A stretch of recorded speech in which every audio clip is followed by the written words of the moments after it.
Hello, both sides of the conversation family. We welcome you to this virtual space crafted especially for you. My name is Jada Curry, and I'm both sides of the conversation's marketing director and graphics design specialist. I want to take some time to ground us all as a community into this space we are about to open up in, so let's go through our community standards. Both sides of the conversation is providing a safe and honest space for open conversation, so we ask that you all be respectful of that.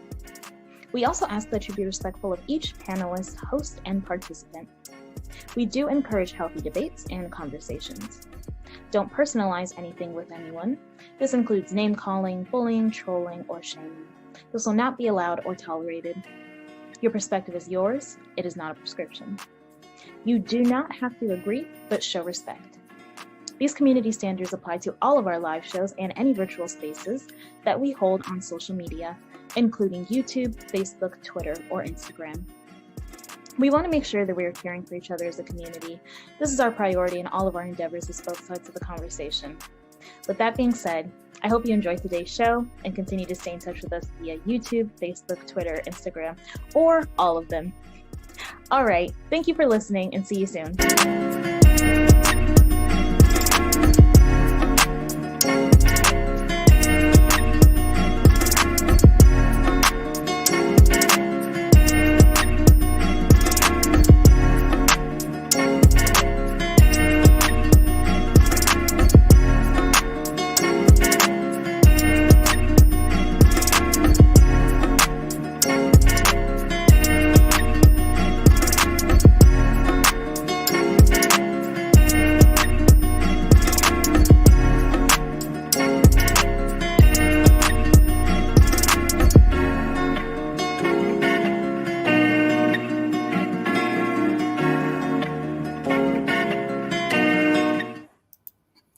Welcome, everybody, to Both Sides of the Conversation. I'm John Henry, Executive Director. Today is Sunday, so you know what that means. We're going to have another phenomenal conversation with some phenomenal guests. Today, we are talking about toxic masculinity, a much-needed conversation in our community. A lot of people say it's not really a such thing as toxic masculinity. A lot of people have different questions about it. Today, we have some phenomenal guests that will be able to break it all down for community, to all of the sisters in the community that have questions, our single parents that have sons. Today is the day. If you want to have questions, you want to get involved with today's conversation, please go to our YouTube channel, Both Sides of the Conversation. Use the live chat function, and those questions or comments that you all have, we'll be able to put them up here on the screen so that today's panelists can help ask those questions as we get through today's conversation. Everybody that's just joining us first time every Sunday, we have this conversation here for our community conversation. Every Tuesday, we have a segment called Hidden Gems where we highlight our Black and brown businesses and community leaders that are doing things to positively impact our communities. So looking forward to people coming on. If you know anybody that has a Black business or a brown business, our community leader, teacher, police that's doing phenomenal things to impact our community, please have them go to our website, Both Sides of the Conversation, nominate them, get the business on. We want to make sure that we support all of our Black and brown businesses and our community leaders and make sure that we patronize those businesses. As well as every Thursday, we have a live segment called Educational Thursdays where we will continue to intentionally educate our community with different resources of information, different professional backgrounds. We've had people come on for financial literacy, law, different things, and we're just going to keep blessing our community with information. So check us out every Thursday for our Educational Thursday. And then every Sunday, we have our Sunday conversation, which you all see what that looks like today. So with that being said, I got a couple of community announcements, a couple of things I need to go over before we go ahead and start introducing our panelists today. One, we want to give a huge shout out community to the young sister, the 14-year-old girl from Louisiana that won the national spelling bee. What a phenomenal, talented sister. We do not want to let that not get highlighted. She is phenomenal. Check out her Instagram. She is doing stuff in basketball and arts.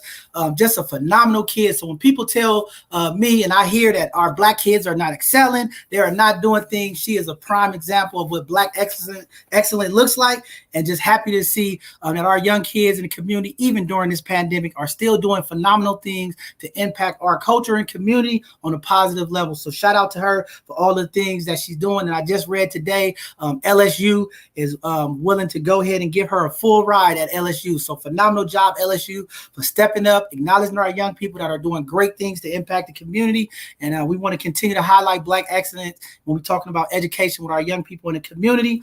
Also, with that being said, I don't know if everybody's been paying attention. The statutes of the Confederate generals across the country are starting to come down. I know they took the one down in Charlottesville, and more are coming down across this country. So everybody, whatever they want to say, things are changing, things are happening. People are seeing with this racist systemic symbols, how they impact our community, what they mean. Schools are changing names. So, community, we should be excited. It's just one step. I'm not saying we there. We ain't at the road of victory yet, but it's definitely a start to start acknowledging some of the wrongdoings and the things that have taken place in this country over the years. So, that's just very important, and just want to make sure community knows about that. A couple of community announcements. There was phenomenal communities going on across the Bay Area this weekend. One, Oakland held the Stand Up for Safe Violence. They had a march, Stand Up Against Violence, in Oakland. And they're going to continue to promote nonviolence. We notice gun violence has impacted our communities. It has increased during this pandemic. San Francisco has been doing their part. Many of the Bay Area counties are coming together. Community are standing in solidarity to stop gun violence and some of this violence that's taking place in our community. So shout out to the leaders of Oakland that's just been doing phenomenal jobs, with that. Also, we had our community skate event, another positive event in San Francisco. Yesterday, I was out there with the team. We was taking footage, looking at the families in the community to see some of the elders and the young people come together to enjoy the community. So just want to give a shout out to Now HP, Black Man in Hats, and a number Standing in Peace, a number of the community organizations who came together to put this event off as we continue to come together in community and solidarity, stopping the violence, taking the lead on some of the things that's going on in our community. It was just nice to see the different individuals come out, some of the long time standing people of the community as well. And we just got to continue to keep those events going. We had music in the park, that Love Soul. My brother Reggie Daniel, want to give him a big shout out for putting together the music in the park. It was phenomenal. We had artists across the Bay Area come on and rock the stage and have a good time. Peaceful event. Shout out to the Corvette Club and to all of the old school car clubs that came out, showing the nice cars, letting the kids in the community take a look at the cars and just interacting with the community. It was just nice. The weather has been nice.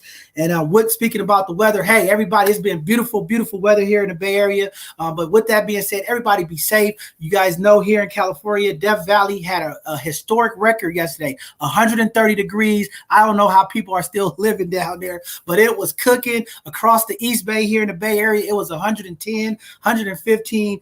So it was just nice to be out in the community yesterday in San Francisco where we was like 68, 70 degrees and the wind was blowing. So it was nice. Everybody else was cooking, and we was in the city enjoying our skates, and it was foggy and a little bit cool, but it was better than being in that 120 degree weather.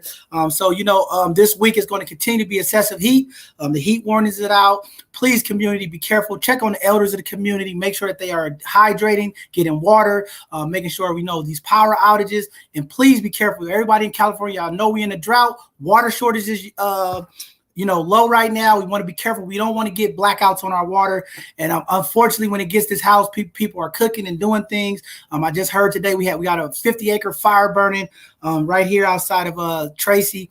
Community, be careful when it's dry like this. We do not need wildfires breaking out this early in the city and of the fire season, knowing that we have a shortage of water. So continue to do your part. And again, everything's opening back up. COVID is moving through. I know everybody's not wearing a mask and enjoying the opening, but this Delta variant and other parts of this COVID is still impacting the community. So please be safe out there. Continue to safe distance. And when you're around close encounters with people, if you can, wear a mask just to be safe. We don't want people to be infected as these numbers are starting to rise a little bit. It's causing concern. We want to get out of this. I got tired of walking around with masks, but definitely when I start getting in closed spaces, I'm putting on a mask just to be safe. So let's just all community in solidarity, just support each other, be respectful of each other, even though we're open to not wear a mask, just be cautious and think about it. And then couple of more announcements before we move on. I want to give a huge congratulations to all of the Dreamkeeper grantees in San Francisco. Everybody's been paying attention. Our mayor, London Breed, and board president, Shaman Walton, has been working on this initiative for now. It is finally here. The grant money is rolling out to community. Come support community. I know people are excited, but in the midst of being excited, we got work that needs to be done. We can't just sit back and be excited that we was awarded grants. It is time to get out in the community and do work. Our young babies are being killed. The violence in our community are being increased. So it's time for community leaders and organizations to step up and start working with these different communities and making sure that we are doing the work to impact, and the accountability is going to be there. We're going to do our part to hold the accountability as well as other individuals that's a part of this Dreamkeeper initiative, making sure that we all are doing the work. So with that being said, we're going to move in to some of the information for today's conversation before we start bringing up our guests. The traits are seen in toxic masculinity. People are always asking, what does this toxic masculinity look like? And here goes some of the traits, just so people in the community know. Using or threatening violence, controlling others, acting aggressively, suppressing emotions, trying to appear tough, treating sex as competition, feeling entitled to sex from others, using power over women, weaker men, and marginalized groups. 3 core components of toxic masculinity: toughness, the notion that man should be physically strong, emotionally, and behaviorally aggressive. Anti-femininity, that includes the ideal that man should reject anything that is considered to be feminine, such as showing other emotions, accepting help. That is some of the stuff we're going to be going over today. There's a number of other things that we're going to be talking about. But when we're talking about toxic masculinity, so people know, we're talking about some of the ideals and what it refers to. So toxic masculinity is the notion that some people ideal of manliness, and it perpetuates the domination of homophobia and aggression. The ideal that men need to act tough and avoid showing all emotions can be harmful to their mental health and can have serious consequences for our communities, which we have become to know. And we see toxic masculinity seems to be glorified, unhealthy habits. It's the notion that self-care is for women, not for men. We're going to change some of that. Here we're trying to change this narrative. And there's a lot more that we're going to cover under that, but just wanted to kind of give those outlines. And we have some phenomenal questions that we're going to ask to the guests and the panelists as we open up. But with that being said, I know that was a long intro. We're going to go ahead and start bringing up today's panelists as we kick this conversation off. So with that being said, our first panelist today, coming from the East Coast, for a lot of people who think we're just a Bay Area organization and we don't support everybody, we have some brothers on here from the East Coast that's coming on, as well as some of our Bay Area natives. So I want to bring up my brother Miguel. He is a retired Army veteran, doing phenomenal work.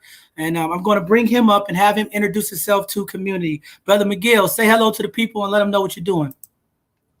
What's going on, man? Thank you for having me. Miguel Sierra, 10-year Army veteran. Been retired for about 4 years now. Living in the DC area. Doing a lot of suicide prevention advocacy, mental health advocacy, and currently running. We started a men's support group and healing circle called My Brother's Keeper. In which we kind of support each other through bi-weekly conversations or twice-a-week conversations on different topics centered around parenthood, communication, community. I mean, you name it, we talk about it. But yeah, that's basically it, man. So happy to be here. Man, thank you for being a part of today's conversation, and thank you for your service. Black Veterans Matter. We're going to always on this platform uplift our veterans. You guys play a pivotal role in what goes on across this country. We want to let you know we highlight it. We salute you. Thank you for your service, my brother. All right. With that being said, we're going to bring up the next guest. This brother's been on our show. Phenomenal perspective. Always have great insight, great information and resources for community. Brother James Harrison. Brother, come on up here, introduce the people, let them know who you are and what you're doing. Blessings, blessings, blessings, everybody. My name is James Harrison. I'm a licensed clinical social worker practicing here in California and also licensed in Arizona. I have a private practice here where I focus on having compassion for self and for others. And I'm also encouraging folks to look at themselves so that they can have courageous conversations with themselves and with other people so that they can live more empowered lives. So I've been working a lot with foster youth when I first started out, but now I'm focused mostly on adults. And I'm looking to be able to expand my practice so that there's just more people that will be able to heal themselves and to find out what's healthy and what's healthy.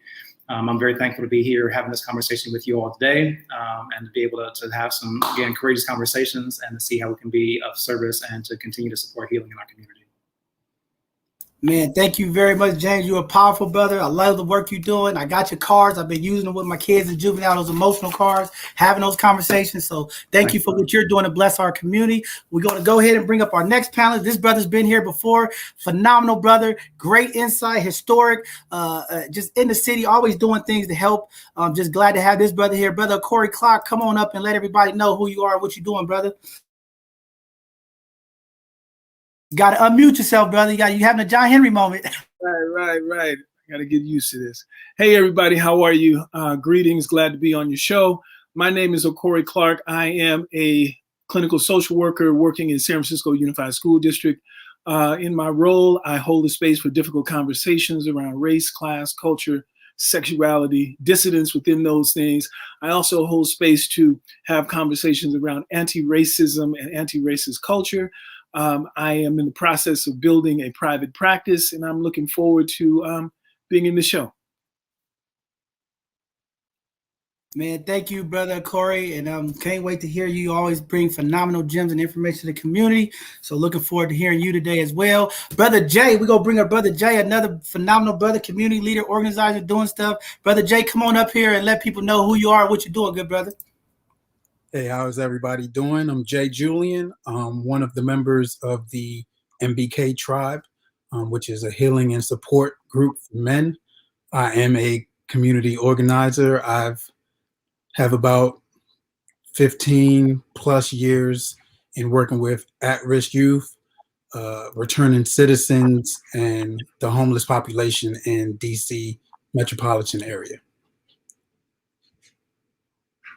All right. Thank you, brother, for coming on. DC in the house, the DMV. We'll give a huge shout out to everybody in the DMV. You know, you got a lot of powerful folks down in the DMV. With that being said, we're going to bring up my brother, Mac G. Come on, Mac G. Let everybody know who you are, what you doing, brother.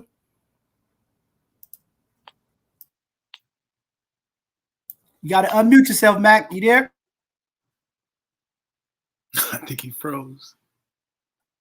All right. We'll give Mac back. He was having some Wi-Fi troubles earlier, but we'll get Mac back up here. We'll see if we can get him in here. Sister Latoya P, we're going to bring you up. We had 3 sisters that were supposed to show up today, and they had to jump out. But Sister Latoya P, where you at? You there, sister? Yes, good afternoon. Hello, how are you? How you doing? I'm well. So my name is Latoya Pitcher. I am by profession an IT consultant working in the utilities and municipalities. And I also moonlight as a equity practitioner. Okay, nice to have you here. Thanks for joining today's conversation. We still have a couple of more spots. We'll try to reach out and see if we can get some more phenomenal sisters to join us. But we will go ahead and get this started. Let's see. I think it's Mac. I'm trying to see if Mac. We'll get Mac going here. I don't know. He's having Wi-Fi trouble. Please, everybody, be patient with us. You know, here in this country, as we're talking about infrastructure and things of that nature, the Wi-Fi has sucked for our community, for our young people this educational year. It's been terrible. Every area across this country are trying to do a better job to tighten up our Wi-Fi, our band service, and our fiber optics. So once we get Brother Mac back on here, we'll get him on. He's having some connectivity issues, but we'll get him back on. With that being said, we're going to go ahead and jump into today's conversation. I want to go ahead and start off with Brother Corey. He's going to give us a little historic and bring us back up to here. Then James, and then we're going to open it up one by one, and we're going to jump in and have today's conversation. Brother Corey, go ahead. Hey, all right. So let's get it started with talking a little bit about this word toxic masculinity, how it's been framed, and where that came from. So the idea of toxic masculinity, from my understanding, is coined somewhere in the late 20th century in the men's movement, the men's myo-poetic movement. And so that became the idea of toxic masculinity, as masculinity being defined in a particular way. So it spread through the therapeutic and social policy setting in the late 20th century. And around 2013, it became a term where feminists began to attribute misogyny and homophobia and men's violence to toxic masculinity. And so in the men's violence movement, people started to really take hold of this idea of the frame of toxic masculinity.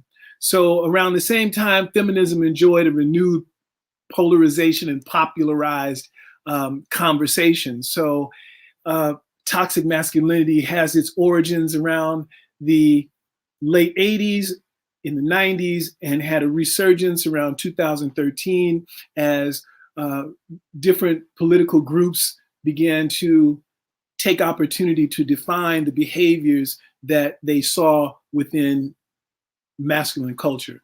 So that's kind of just to get an understanding of where toxic masculinity gets its frame, this new word in the 20th century that's not so new, that had its origins in the late 80s and early 90s during the men's movement.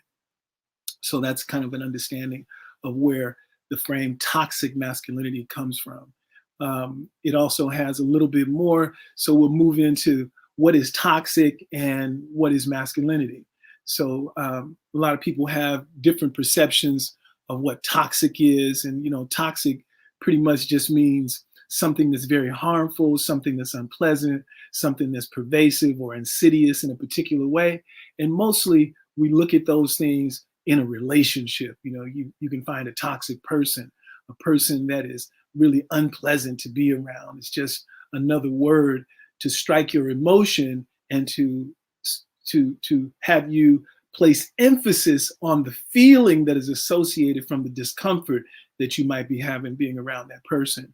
So you would also might consider to describe a person's toxic qualities as anybody who is abusive, or anybody who is unsupportive, anybody who is emotionally unhealthy or unhealthy for you to be around emotionally.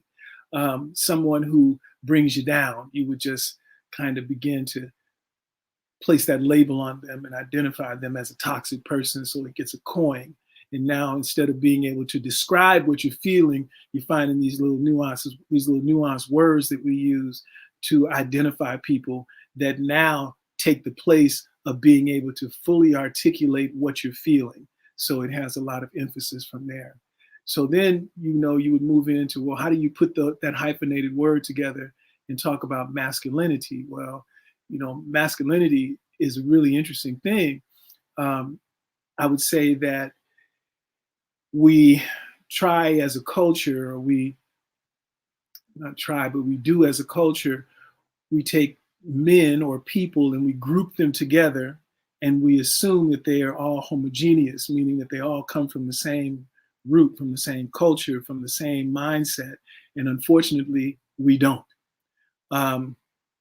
But the idea of masculinity across a broad system is defined as attributes and behaviors or roles associated with men and boys. And so if you look at those things, you say, that old nursery rhyme, what is the old nursery rhyme? It's an old nursery rhyme that said, snakes and snails and puppy dog tails, that's what little boys made of. So the boys don't, they don't cry, toughen up, don't be soft, hold your feelings, man up. These things that remove men from expressing their full humanity. And the full humanity of a human is being able to access aspects of their emotion, attributes of emotion, which are sentiments, which are feelings of hurt, feelings of being sensitive, feelings of being afraid. And so we are not necessarily given those permissions in many times to be able to identify or to stand in those places. So masculinity in this culture, in the American culture, is really about not showing those attributes of sensitivity or awareness, more so being tough and aggressive, more so being dominant. And that has its origins in a different space, and hopefully we'll be able to talk about that space in a little while. But for the most part, we just covered toxic masculinity, the hyphenated word toxic, and masculinity. So I hope that gives you a frame of where we're going to move to in this conversation. Man, powerful stuff. Brother James Harrison, jump in there. And then after James, Miguel, we all just going to open it up. Just wanted to give them the footprint, and then they're going to help facilitate us today. You got to unmute yourself, James. There's a lot in there that Corey shared that gives a lot of context, I think, for where we want to be able to move the conversation and dialogue today. I think that we also get to balance it with how we want to be able to address those conversations and how they happen in the community, about how we want to heal ourselves or how we want to insert healing into our communities based on what these ideas or thoughts are about what is toxic or what is healthy or what is masculine or what is not masculine or what is balancing masculine. I think there's just lots of ways to be able to think about how we want to be able to be healthy within ourselves and be healthy within our communities. I think that being able to look at what's happening more recently in our communities, but also what's been happening in our communities historically is going to be really, it's going to help to drive the conversations that we're having today so that we can have an objective view about what we can do inside of our, again, within ourselves, but also within our communities. I hope to be able to offer some real concrete resources as we do have this dialogue today, so that people can have some tangible ways to be able to look at themselves, but look at what's happening in their communities, look at what's happening nationally or locally, internationally, looking at how we've been able to move through toxic behaviors, how we've been able to move through some of these healthy behaviors, and to continue to do the work for ourselves and do work for our communities. It doesn't just stop with ourselves. I think it really does necessitate a collective approach. And I think that we need to be able to look at what some of those strategies or look what some of those solutions can be, so that we're not just focusing on what the toxic thing is. I think that there is going to be some space today to be able to identify what the problems are, but also where, and John was speaking to it earlier, like where there are wins that are happening in our communities, to say that where things are happening in a way that is helpful, and celebrating our young people and being able to identify some of those things that really are going to be helpful for ongoing change. Man, powerful stuff.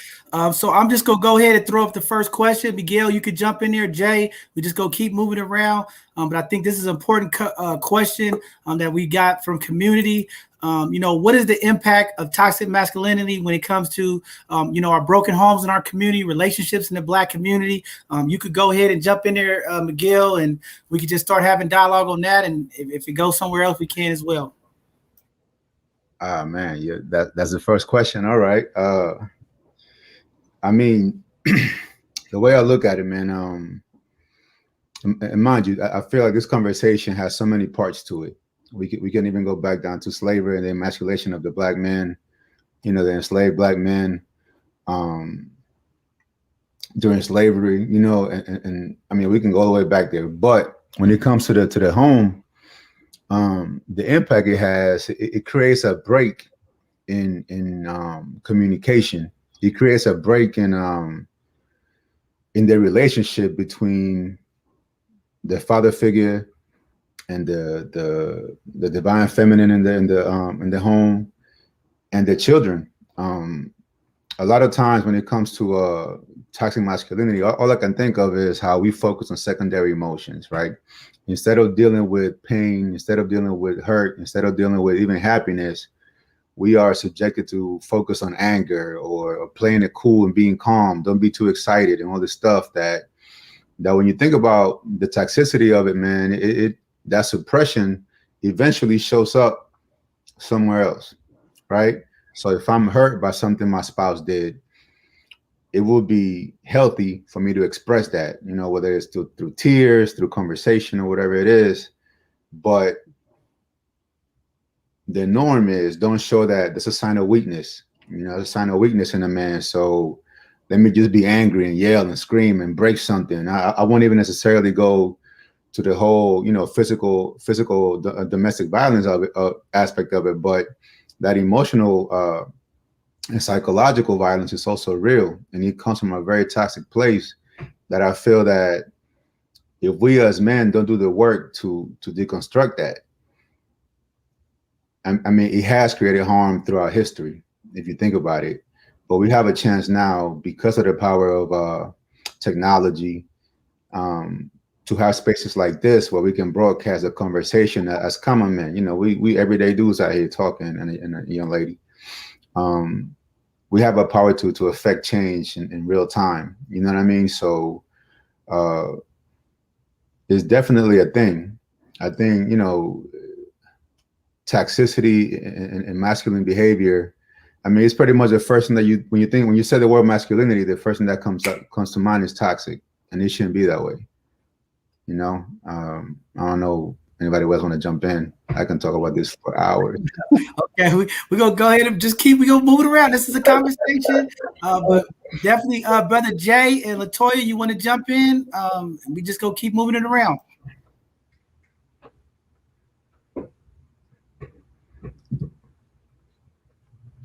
Latoya on her Mac. Too. We can't hear you, Corey. Somebody's trying to speak. You got to unmute yourself, whoever's trying to speak. Miss Latoya, did you want to go forward? You got to unmute your mic. Can you hear me now? Okay, well, okay, I hear you now. Yay, thank you.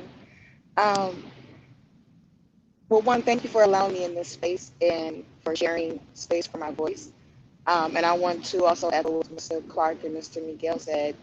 I completely concur, but also I wanted to offer a feminine lens, especially as a Black feminist. I consider myself one, and not feminist in terms of what we see in the media as a feminist, the white women with the shades and the weird bowl cuts, like pumping their fists, but a feminist in terms of how the movement truly started with Ida B. Wells and the international feminist movement. But before I get all into that, I really wanted to speak specifically towards the Black family and relationships, because that's what Mr. Henry brought up.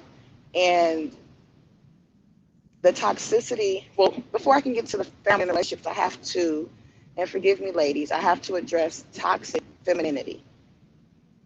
Toxic femininity shows up as, I'm a strong Black woman, I don't need a man. Anybody with half a brain in their head knows that that's not true. Humans need humans. We need each other to survive. But we've developed this toxic femininity over the years, which started in slavery, because it was meant to divide our family and to break us down, because together we were so strong. So when the slave master favored a particular person, an injured person, they would give them things. They would give her better housing, better clothing, better food, to make them feel as though they were better than. So you're giving this Black woman all these nicer things, and then she's going back to the shack across the plantation to her Black husband, who can't give her anything, who can't even protect her as a man. And it took for me to really have a conversation with the men in my family, my father, my brothers, to really understand how important it was for a man to be able to protect and to provide for a woman.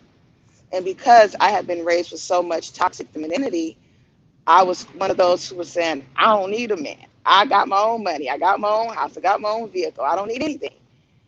And then it was posed to me as, well, if you don't need me, then why am I here?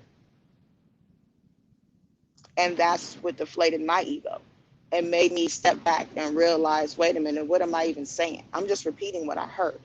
And that's what a lot of us women do. The women we look up to and we aspire to be like, they say certain things, certain one-liners that give them an appearance that they're strong on the outside when really they're miserable on the inside. So I wanted to get to the work on the inside and address that toxicity. And so in doing so, I had to learn, number one, how to better love myself, but number two, how to better love the Black man, whether it's my brother, my husband, whoever. And so through that journey, or through that learning process, I started looking at our society and how it's set up. So they say, okay, Black woman, go to school, get your education. But wait, white man, I don't have enough money. Don't worry, I'll give you financial aid. You'll be fine. You don't need the Black man's help with your education. I got you. Okay, white man. Oh, and when you're done, here's a bill. Oh, but wait, how am I going to be able to live and survive? Well, I'll give you food stamps and government assistance and Medicare, and you still won't need the Black man, because I'll give you all these things, Black women. I got you. And so then we accept those things, we take those things. But to keep those things, you got to stay below $2,600 a month. You can't go to middle income. You cannot pull yourself up out of bootstraps. Don't you dare do that, or we will hang you out to dry like we did the Black man. So then we have this mentality where we're controlled without anybody ever touching us, putting a handcuff on us or chaining us in any kind of way. But now we're controlled. So then when we're at home with the Black man, we looking at him like, and as soon as he does something, whether he farts, burps, sneezes too loud, first thing out of his mouth, get out of here, I don't need you. Toxic femininity. So in my work in dealing with women and in children, especially my own children, I have an 11-year-old daughter and my boys are 5 and 6 years old. When I noticed my daughter exhibiting toxic femininity, I had to check her. Not immediately, but immediately. Because one, I don't want her to ever think it's okay to talk to a man like that. But two, I don't want her brothers to get comfortable with being treated like that. So in addressing her, and I also had to address them, because they are boys, but they will be men someday. And when they are addressed like this, they need to know how to communicate in a way that, one, restores the respect in the situation, but two, where they're in control of their emotions and they respond appropriately. And that's what the Black family needs. We need to learn how to talk to one another. We need to get rid of all this toxicity that's external, that is not natural to us, that is not organic to us, and do what we do best, which is love on each other. Very powerful stuff. I want to hear from Brother Jay. You haven't said nothing, or Corey. But again, I also want to say, are we in this country, putting these titles into the genders? Because I think this is part of this gender war that's happening, and just applying toxicity to males and masculine. It could be either way, but I want to throw that out there. But I want to hear from Jay, and then we're gonna push it back to Corey. And we're just gonna move it around. Go ahead, Brother Jay. Okay, so when it comes to how toxic masculinity is affecting the Black family, the Black community, Black homes, I think one of the most harmful things is the fact that we don't raise our kids or our sons to develop their emotional intelligence. We don't raise them to think about the future. Like, there's no foresight on their choices, their lifestyles. Like, a lot of men don't think about being a father or a husband until after the fact, right? We don't think about the decisions that we're making and how it's going to affect us in the future. And that's because our society conditions us to kind of just live by the moment. You only live once, YOLO, whatever. And we're out there living a world, chasing money, chasing women, like doing a lot of things that really satisfy our pleasures, for lack of a better breakdown. We're just living for the moment. And I think that a lot of that really is attributed to us treating our young men like boys. And we don't give them the rites of passage that they need, the training, the preparation, the resources, the support, none of that is needed. So everyone, not everyone, take that back, but we have a lot of men out here that are kind of just winging it.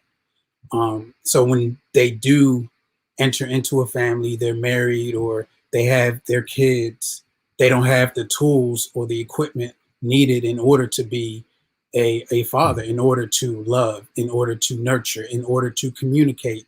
Like Miguel was talking about earlier, the understanding to share your emotions, like feel them, face them, fix them, share and communicate them so you can, come up with some solutions and create harmony within your relationships and even in your community. Like in the announcements, excuse me, we were talking about, the gang violence or just community violence. We don't know how to handle conflict resolution.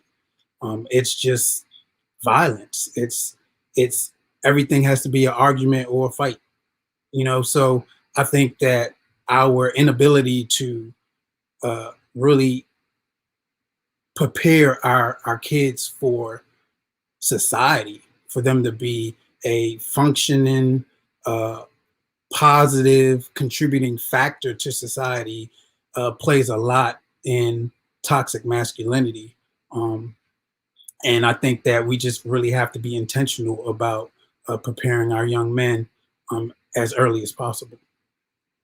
Man, that's powerful stuff, man. I think that's the truth. And we're going to, as we heat up in this conversation, I think that's very powerful. And I think that's where we headed. And I know James is going to pull us in because I heard Toya speak about it, right? When we're talking about mental health, right? How do we get these resources and make these men feel comfortable and open, or young men and women, to getting that help and support and being intentional? I think is very on spot point where it needs to be, because when we don't do it and we don't give them the tools in the toolkit, how to deal with their emotions, how to deal with their anger, we're starting to see a lot of that roll out into our streets with gun violence, domestic violence, different things like that. And we got to equip them with the tools. And how do we get the right curriculum and the information to the young people? A couple of you wasn't on earlier when I was talking about the program that they have in the California prisons, where they actually do the work with the people, right? But it's like we don't have these curriculums and services in the community for the young people. So the only time they really start dealing with that inner work is when they locked up. But how do we bring that to the young kids in the community? How do we bring it into our schools? How do we bring it into our families? I think that's where Corey and James have pushed us there. But I think that's a good point you bring up, Jay, and we're going to push further into that. But Brother Corey, go ahead, jump in there. Thank you. I'm going to ask you, John, can you repeat the original question again, just to refresh us? Give me 1 second. I'm going to put it back on the screen. All right.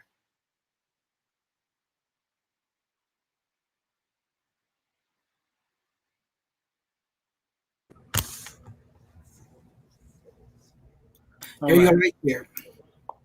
Thank you. What is the impact of toxic masculinity when it comes to broken homes and relationships in the Black community? Well, I'm going to go right back to my sister, that I think once I make the statement, everyone will know who she is: transgenerational slavery syndrome, right? Transgenerational slavery syndrome. And so just like the brother said, some of this goes back to experiences that we had during the slavery movement, and how the impact of broken homes, how the impact of slave master, how the impact of our environmental learning and survival has been handed down from generation to generation. So now we're in a space where we're looking at toxic masculinity in the home. So what I'm going to say is that I have this person that I hold really high, and his name is Neely Fuller. And Brother Fuller has this frame that he uses called the 9 areas of white supremacy culture. And so I'm going to talk a little bit about social learning. And in those 9 areas of white supremacy culture, you have entertainment, you have education, you have economics, you have sex, labor, law, war, politics, and religion. And in all of those 9 areas, those are male-dominated systems. Even though we think of education as typically female-dominated, we have to think from the top, from the oligarchs, of who is fundamentally pushing down the curriculum. At the top of that is a male-centered system. And so we have these learning systems of how homes are supposed to be run, who's in charge, who should be working, who should be cooking, who should be cleaning, who should have freedom to do what they need to do without being questioned, who is the head of the household. Typically that is the man. In the American culture, in the Western European American culture, typically it's the man. Unfortunately, in many other cultures, fortunately and unfortunately, in many other cultures, it has always taken 2 people sometimes to meet the same expectation that one would have. For example, if you have a white person making, or a person making $150,000 a year in one job, then you have another person or a group of people or a couple that's required 2 people to make that same income. That one person might be able to facilitate all the needs of the family, might be able to pay the mortgage, the utilities, the groceries, the insurances, the child care, the private school, the whole thing. But in that 2-person household, they work together to try to make those things happen. We watch on television, we watch the roles that people play. Men watch roles and they learn on television. Women watch roles and they learn on television how to behave. That's social learning, social learning theory, right? And so as we learn how we should behave, we begin to emulate those things. And we try to push that on our partners. Well, I think I want to go out for a little while. Where are you going? Don't ask me where I'm going. Now, the next thing you know, it may be an argument because the person is saying, hey, well, I'm your wife. I need to know. Well, I'm going to be back. Have some food prepared for me. Well, I'm tired. I don't feel like cooking. So then there's an argument. There are fundamental differences in those things, in those structures. So I think that, thank you for putting that on the board. I think that within that, these fundamental structures play a big part in how the relationships happen in the homes. So we have things in Black families. We have the construction of poverty, for example. So we know that poverty is a social construct. Poverty being a social construct has some fundamental principles that take place with behavior. You have a lot of traffic and transit coming out of housing development, community housing developments, a lot of traffic. You have people that are struggling economically. How do they respond to that? They need to find some coping mechanism. The coping mechanism of people that are struggling economically is that they either use alcohol, they're hypersexual, or sometimes as a result of frustration, they're violent. And even in the violence is celebrated because then it becomes a masculine thing. You're a tough guy, you're all man, you're strong.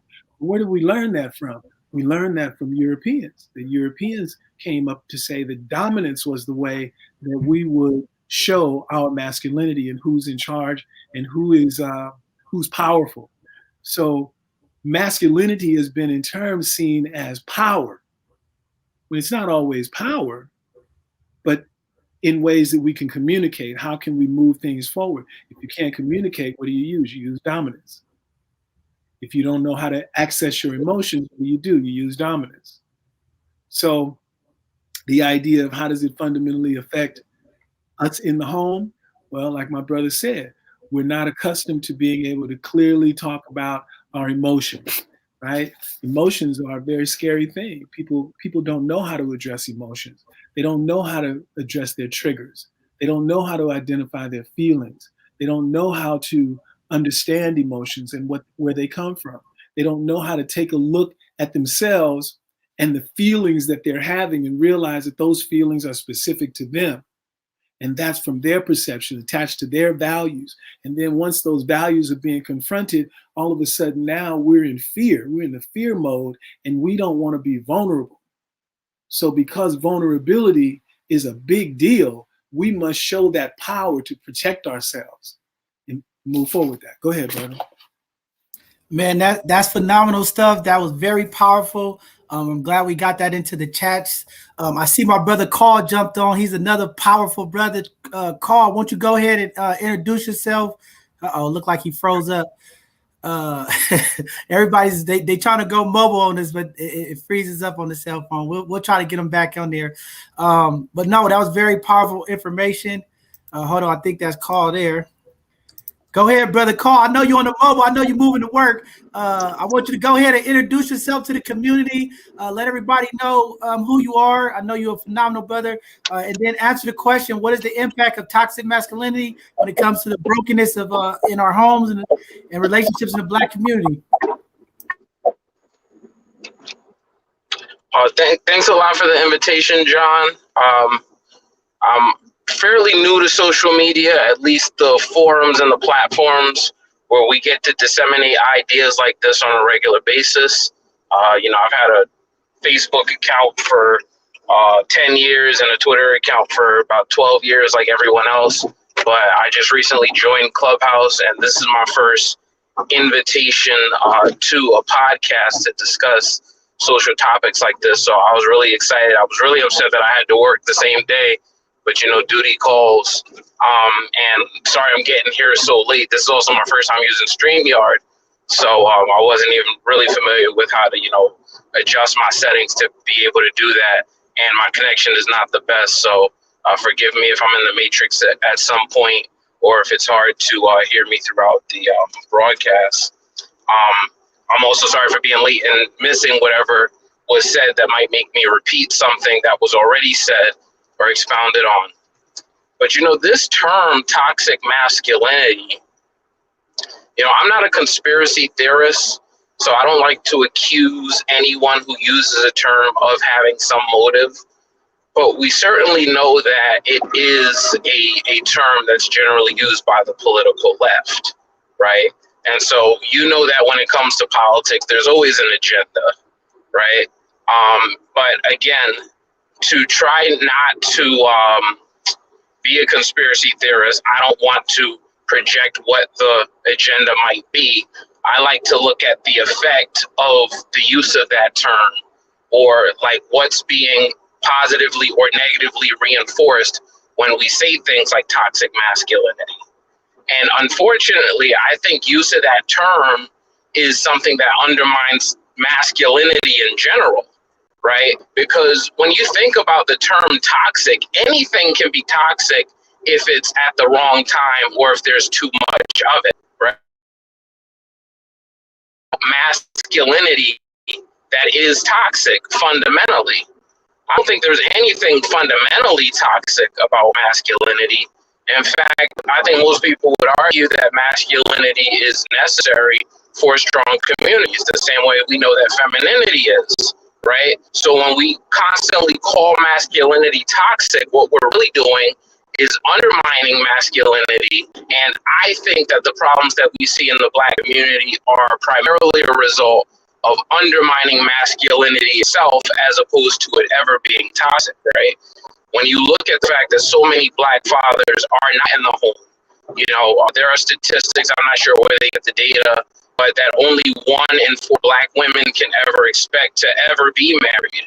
When you look at the fatherlessness rate and the correlation with juvenile delinquency, with poor academic performance, with poverty, right? A father not being in the home is one of the most pressing social crises in the Black community. It's the question, what do we mean when we talk about toxic masculinity? We don't have enough masculinity in the Black community. We don't have enough discipline. We don't have enough structure. We don't have enough mentors. We don't have enough community leaders. Most of the people who would occupy those roles, historically and generally speaking, are men. So the question is,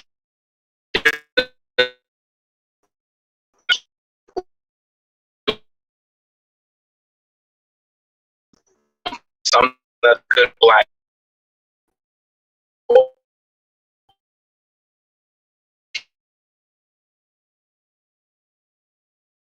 All right, I think we lost you, Carl. I know you're driving. We'll try to get back to you. But Corey, James, or anybody want to jump in there? Can I just say something real quick? Yeah, go ahead. I wanted to kind of connect what Corey was saying and Latoya was saying earlier about toxic femininity, and Corey mentioning vulnerability, right? For men having Black brown men having a space to feel vulnerable and be able to communicate feelings. A lot of, and I like what Carl was saying about toxicity as being toxic behavior and detaching that word from feminine and masculine, right? Just using toxic behavior, because a lot of the things that we're discussing today, if you think about it, historically have been there, right? Throughout the years. So much so that a lot of women only know toxic masculinity, right? Or toxic behaviors attached to masculinity. And when they get confronted with a healthy husband, boyfriend, male partner or whatever, they don't know how to respond to that. They don't know how to, they want that, you know what I mean? Because we're dealing with BS your whole life or whatnot in relationships in the home or whatever it might be, your father, whatever. You long that. It's like you crave that, right? That healthy stuff. But when you get, a lot of times, some women don't know how to receive that. And that's something that we also have to address. I was having a conversation, me and Jay actually were having a conversation last weekend about this, about the importance for the understanding that the feminine and the masculine need to work together to make things work, to make society work, to make home work. We have to work together. And a lot of times, if we're not on that same part of our journey, because everybody has a journey, right? But if I, as a man, I'm at a point in my life where I'm able to communicate and express my feelings and like watch a Selena movie and cry and shit, you know what I mean? A lot of things, some men don't want to do that. But if I'm at that level of comfort, but my partner is looking at me crazy because I'm crying when Selena got killed, you know what I mean? They'll be looking at me like, yo, what are you doing, man? You a man, like you're supposed to be crying. Like, yo, there's a disconnect there that we have to address. You know what I mean? I was so glad that Latoya used the term toxic femininity, because that's taboo. I'm pretty sure I was looking in the comments like, see somebody kind of like, there's no such thing as toxic femininity. Well, yes, there is. Yes, there is. You know what I mean? Because toxic behavior can come from anybody, right? And I think it's important for us to kind of understand that. A lot of times you're gonna be in spaces where our growth is gonna appear weak. It's gonna appear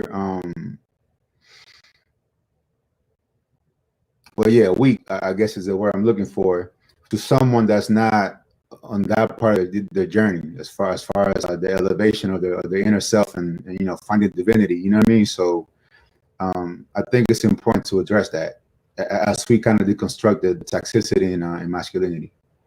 That's all I got. I think that's powerful. Or Corey, you want to jump in there? And then I see callback. We'll get Corey. Or James, you want to jump in there? Yeah, I think just like everybody's saying, so when you start thinking about men and masculinity and vulnerability, vulnerability is it's very scary, when you haven't been taught how to be vulnerable. People have been hurt. We've been hurt as people. We are afraid as people. We've been victimized as people. We've been taught about that since we've been children.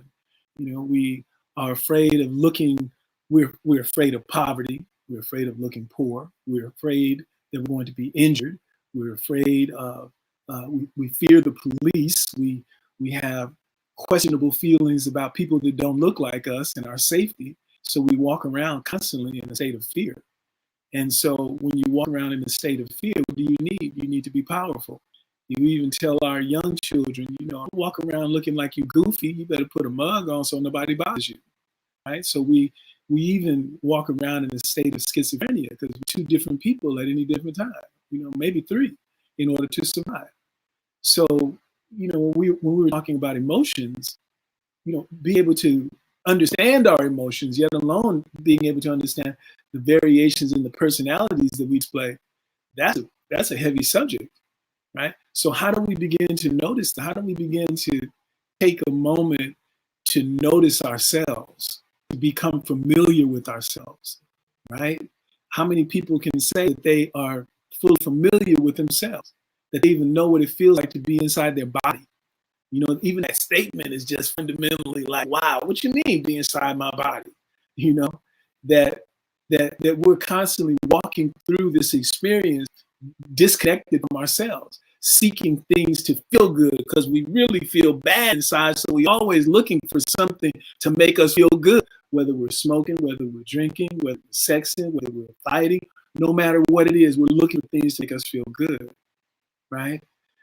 So I think that this idea of toxic masculinity, you know, we are defining ourselves based on someone else's interpretation of what masculinity is. Because the reality is that as Black people in the United States, you were born and raised here in the United States, and you have no connection to another culture that has an understanding of their principles of masculinity and femininity, you don't even know what it is to be a full man or a woman, because you've never been introduced to ideas or to the concepts of masculinity and femininity, other than those you were taught through transgenerational learning or through social learning theory. That means being taught by folks of who you should be. And the unfortunate part is that we generally align ourselves in direct opposition to whiteness. So therefore, if they appear blue, we're going to appear green. And that green is going to be demonized if it doesn't fall in line with the expectations of the greater society, right? So we have to have time to get to know ourselves and to define what masculinity is for us, instead of saying that power, and then even looking at power. So then you look at Black sexual politics. Black men are always looked at as being powerful, with a powerful football player, with a powerful basketball player. Call us you're a beast, right?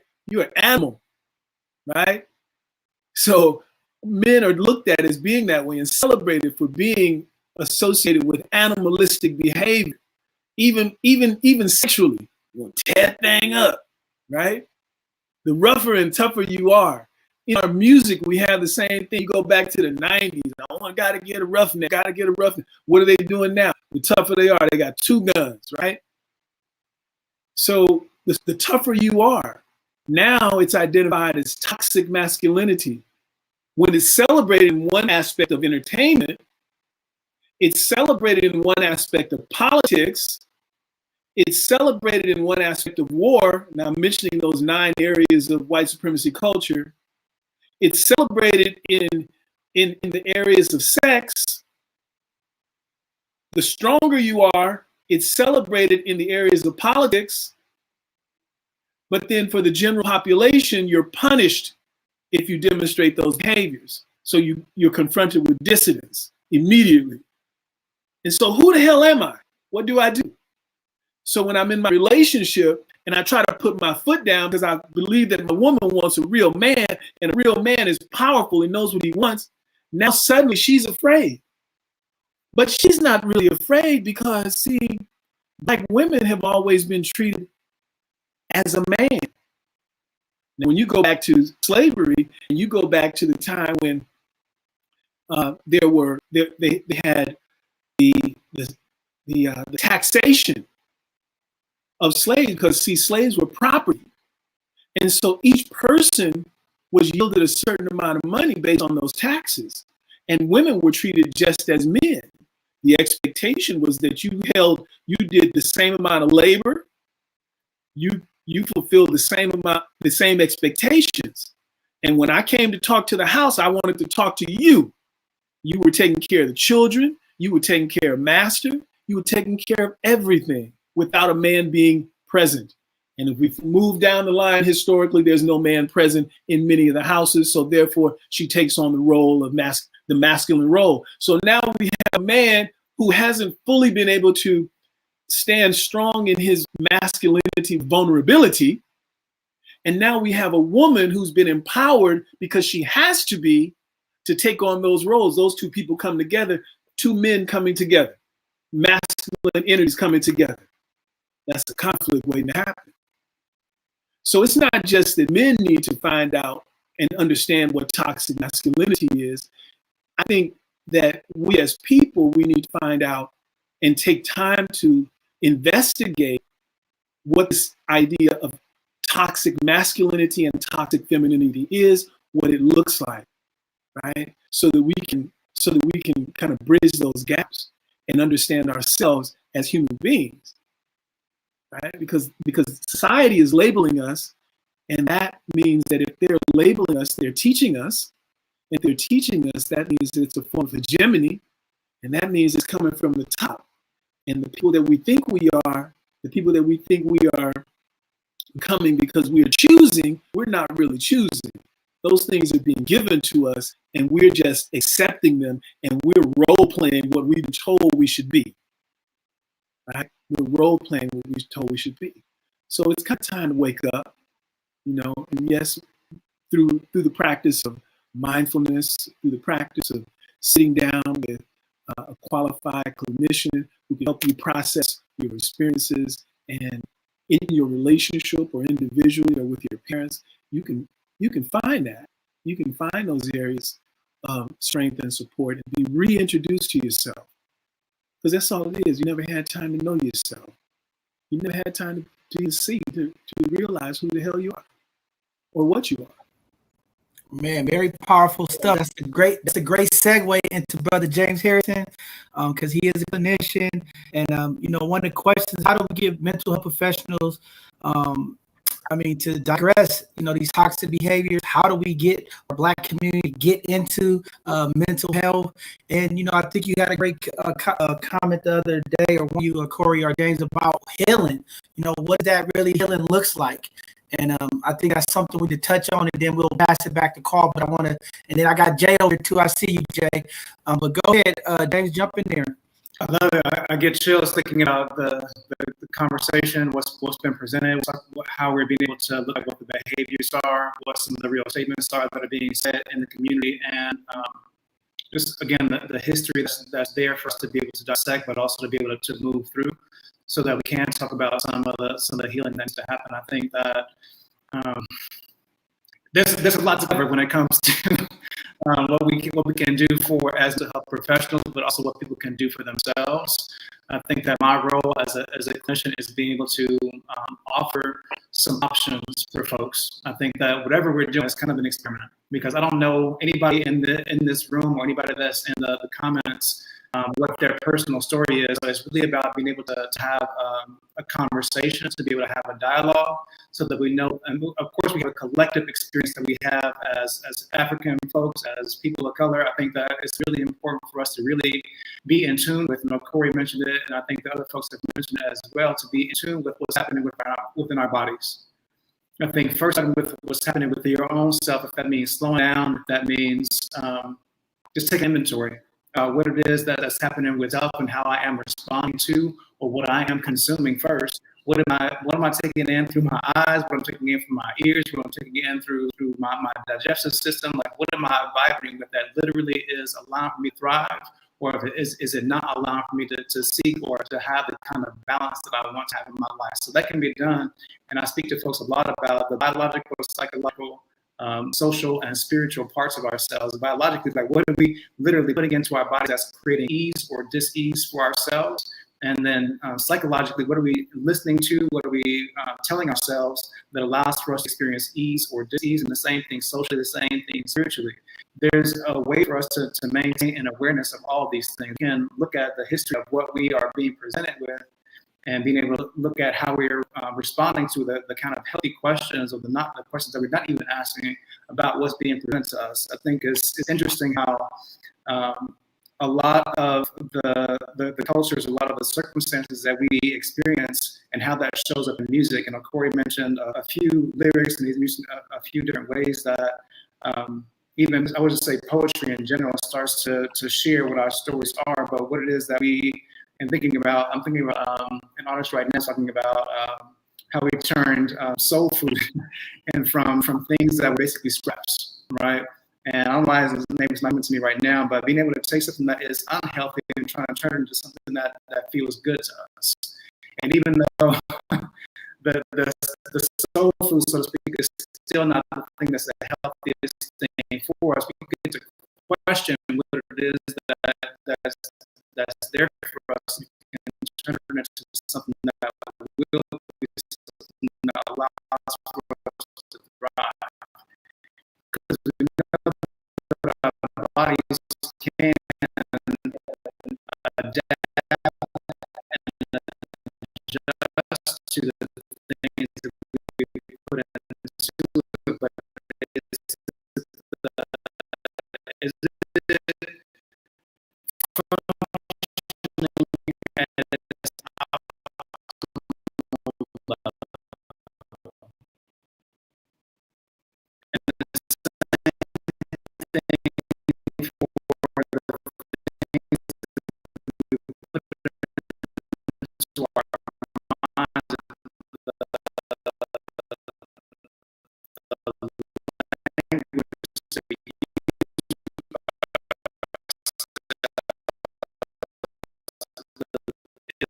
language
if I'm not consistent, it's easy to function a business where they're not practice or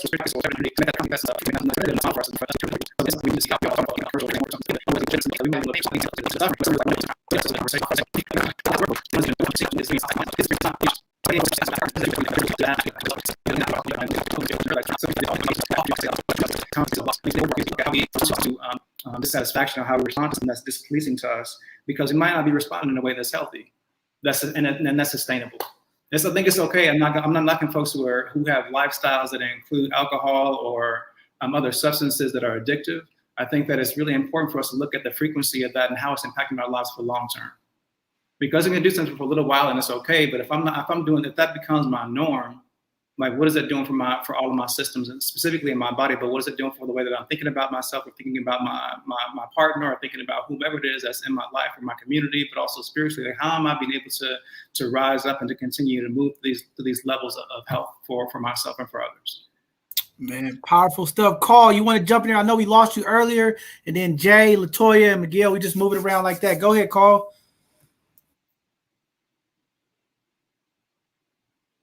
You got to unmute yourself. Unmute yourself. Click the unmute button. You got to unmute yourself.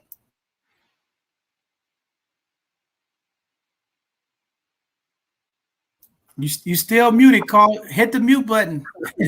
You still muted.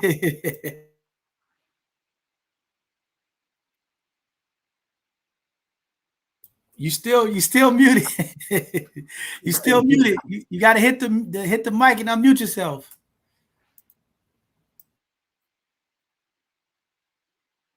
All right, I'm gonna go now. There you go. There we go. All right, all right. Hopefully it's a little smoother for the next few minutes. Yeah, so what I was trying to touch on earlier with the two gentlemen before me nicely touched on was, yeah, there's a lot of things that we as Black people in the United States have defined for us by other groups, right? Including our perspective on masculinity. I think in this particular area, that it hasn't been helpful because we have a masculinity crisis. We need more of it. So this idea that masculinity is toxic in some way, while there is truth to it. I mean, like I tried to say earlier, anything can be toxic if it's over a healthy amount, right? Especially with some of the things that the gentlemen were mentioning earlier, the indulgences in products like alcohol, tobacco, and whatever addictive substances people might use recreationally. But masculinity, the energy of men that encourages behavior that's generally associated with being a man. There's a lot of utility to things like that. There's a lot of utility to pride, right? It drives men to accomplish and to mate and to make conquests, right? There's a lot of utility to physical aggression, from the standpoint that those that you love have someone that they can trust, can protect them should it come down to that, right? So I believe that Black people need to dispense with, at least for now, the conversation of toxic masculinity. We just need more of it. And to the extent there are behaviors that are detrimental to the community that are associated with masculinity, like the lack of quote unquote willingness to admit one's vulnerability, I think they pale in comparison to the crises that we have as a result of the fatherlessness crisis, of the idea that we have matriarchal family structures that undermine the role of men and that result in the underperformance of Black boys in schools. So I really think that we need to shift the conversation back to rebuilding the Black family by man. And I think that if I can in any way push the conversation in that direction, it'll probably be the greatest public service that I can accomplish in my life, because I'm very lucky to have grown up in the information age. I'm very lucky to have had a community of decent men around me. But it pales in comparison, at least I think. Obviously, I'm projecting. I can't rewrite history, my personal history, and see how my life would have turned out. But I think in some key areas, just the presence of my father, who spent a ton of time in prison and who basically lived the life of a career criminal, just having him around would have made a huge difference. Even if I ultimately did not follow his example, just having that masculine energy, that masculine presence there would have made me a lot more confident for the things that I was trying to accomplish as an individual and as a father myself. So I really think that that's where the conversation needs to go for Black people. We need to rebuild Black men. That's going to rebuild Black families. And of course, strong families make strong communities. And, that's my aim in conversations like these. And I really appreciate you inviting me on, John. I definitely hope to speak again on topics related to these on your show whenever you do another podcast. Can I jump definitely, in? man. I appreciate you. Oh, hold on one second, Corey. Definitely, I appreciate your call. I know you got to get to work. I'll be reaching out to you, but yeah, we got some other conversations that we're going to come up, especially when we talk about mentoring and fatherhood, and even in some of our dysfunctional families, how does that stepfather role looks like, and how do we impact the men and women in the community? I know you got to go, but hang in as long as you can. But yeah, definitely, I'll get you back on, and we'll set something up. Sure. Go ahead. Whoever wants to talk. I was gonna say, I like to give feedback for the rest of the panel. So whoever would like to either comment on something I said or take the conversation in another direction, I want to listen.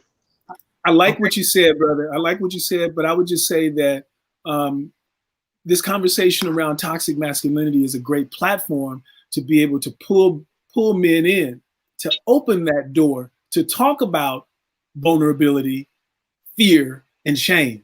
Right? Fear, shame, and vulnerability. Those three things are fundamental in getting to know yourself and getting to address the behaviors that we present in order to say that I am that powerful man, that shield. That's our superego, right? That superego is that shield that we show, that person that persona that we show to the world, that I'm tough, I'm able, I'll beat you down, you can't get me. But behind that, right? Behind that is the conversation. So you brought up something about your dad. I don't know your circumstance at all. I don't know your dad. But maybe if your dad had more emotional intelligence to be able to clearly articulate what stressors was in his backpack, then maybe he might not have had to go down that journey, right? Which likely would have impacted you. So conversations like this open the door to be able to confront the notion of toxic masculinity, right? Why is our masculinity toxic? Is it political? Yes, it's political because it's already defined for us how they want us to be. We're still the beast. Go back to slavery. We used to beat each other to death in boxing, right? As entertainment. Football is I play football. Football is a violent sport, right? How many of us play that sport, making millions of dollars? We do all type of things that might be violent. We exhibit our athletic ability, right? We do all type of things and we become the beast. LeBron James is the beast. He's the king beast. They made him look like a gorilla on a commercial, or a monkey or something like that right? So he's still a beast, right? So once we are able to confront and take a look at, just notice our behaviors and our emotions and the things that are attached to it, because that's really scary.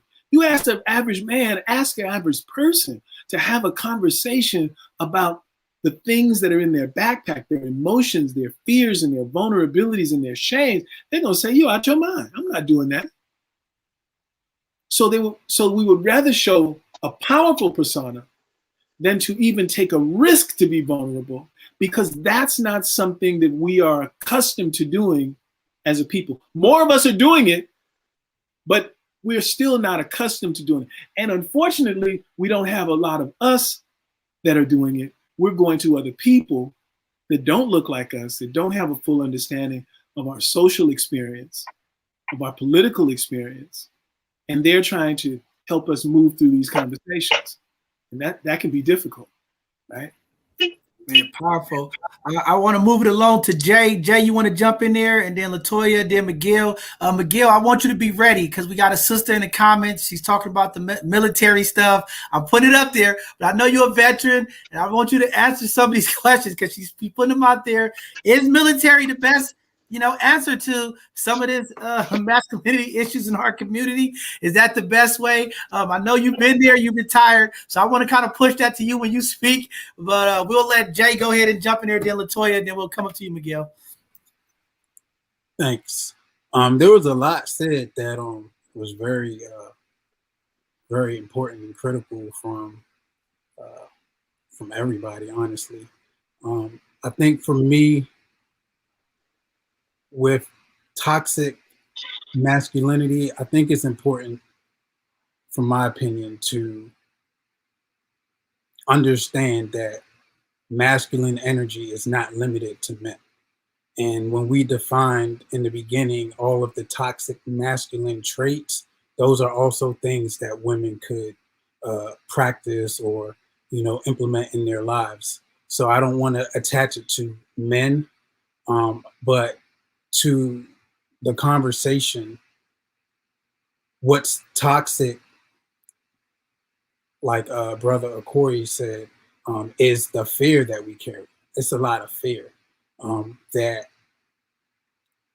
influences us to act out, whether it's fear of not having enough money, whether it's fear of being controlled, whether it's fear of being overpowered.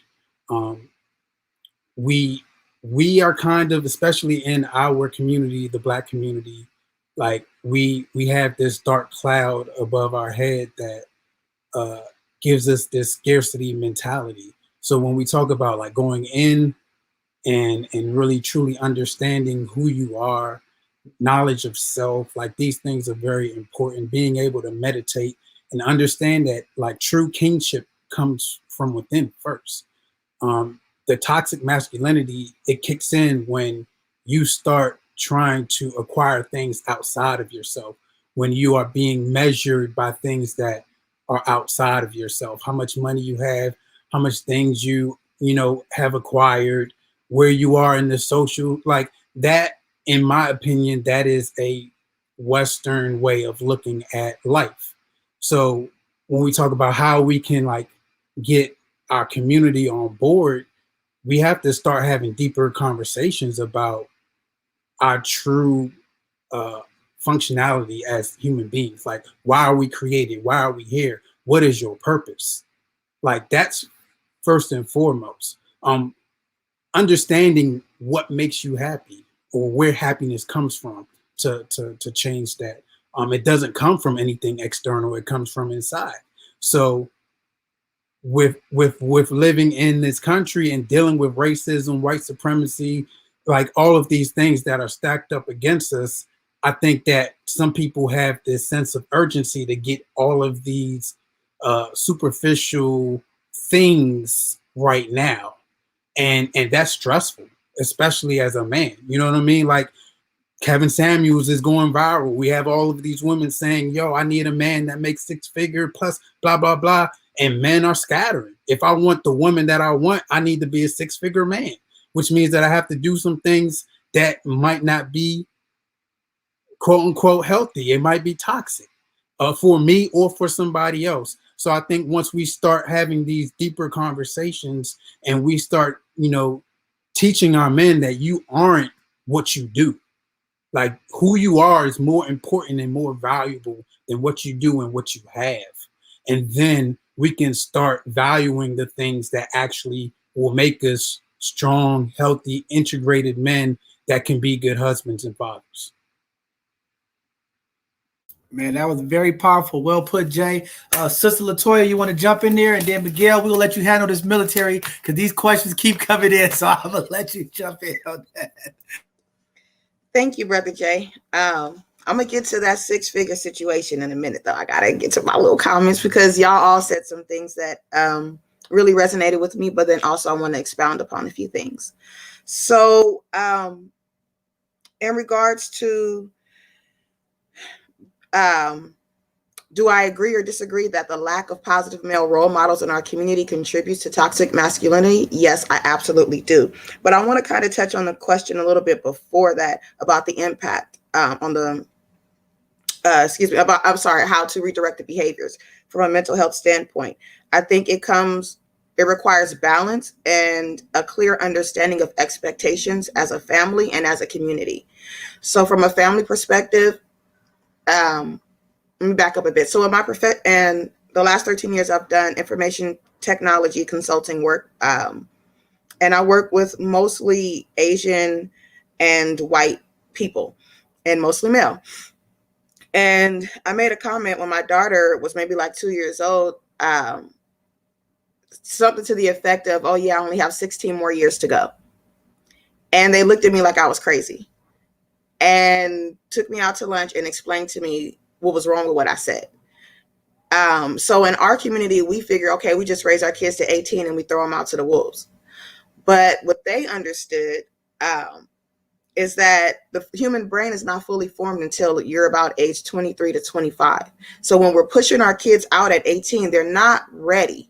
They're not ready to be a fully formed adult and operate independently and sustain themselves. So we wonder why, okay, everyone else has a better start. Everyone else starts off with a better credit score or a better understanding of finance or a better understanding of socialization and how things work. How come is it just the Black community? Is it because we're ghetto? Is it because no, absolutely not. It's because of how we raise our families. And then even more so, we don't encourage our children to get married and plan a family.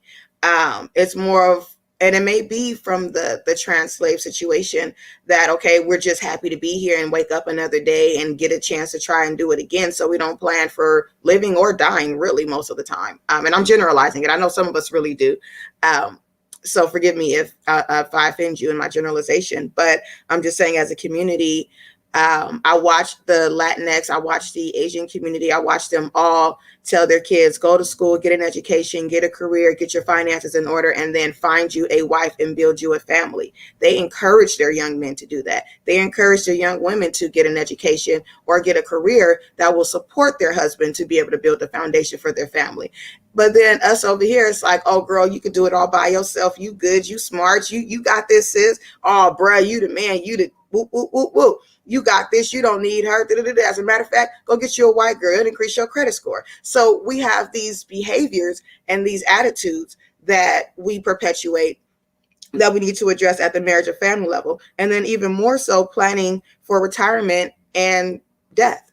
Because if we plan for that, I think that'll put some of things in perspective. So where some of these males who are biological men, but are intellectual or emotional boys, it might help them with the maturation process to understand, like, okay, my grandma had this saying, I'll be dead more years than I ever lived. So I got to make the most out of the ones that I live. So even if you live to be 100, you'll probably be in the ground for 300 or 3,000 or whatever it is, right? So make the most out of whatever you got.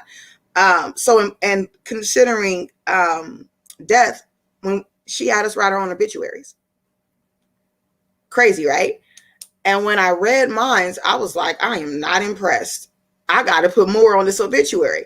I do not want people to get up at my funeral and say what I'm looking at right here. So it really helps put things in perspective when you plan for death. And then from a community perspective, back up, one more thing my grandma used to say. Always wear a watch, because if you don't plan your time, that means you don't care about what you got going on. You have nowhere to be, nothing to do, nothing of importance. Okay, so now on to the community piece.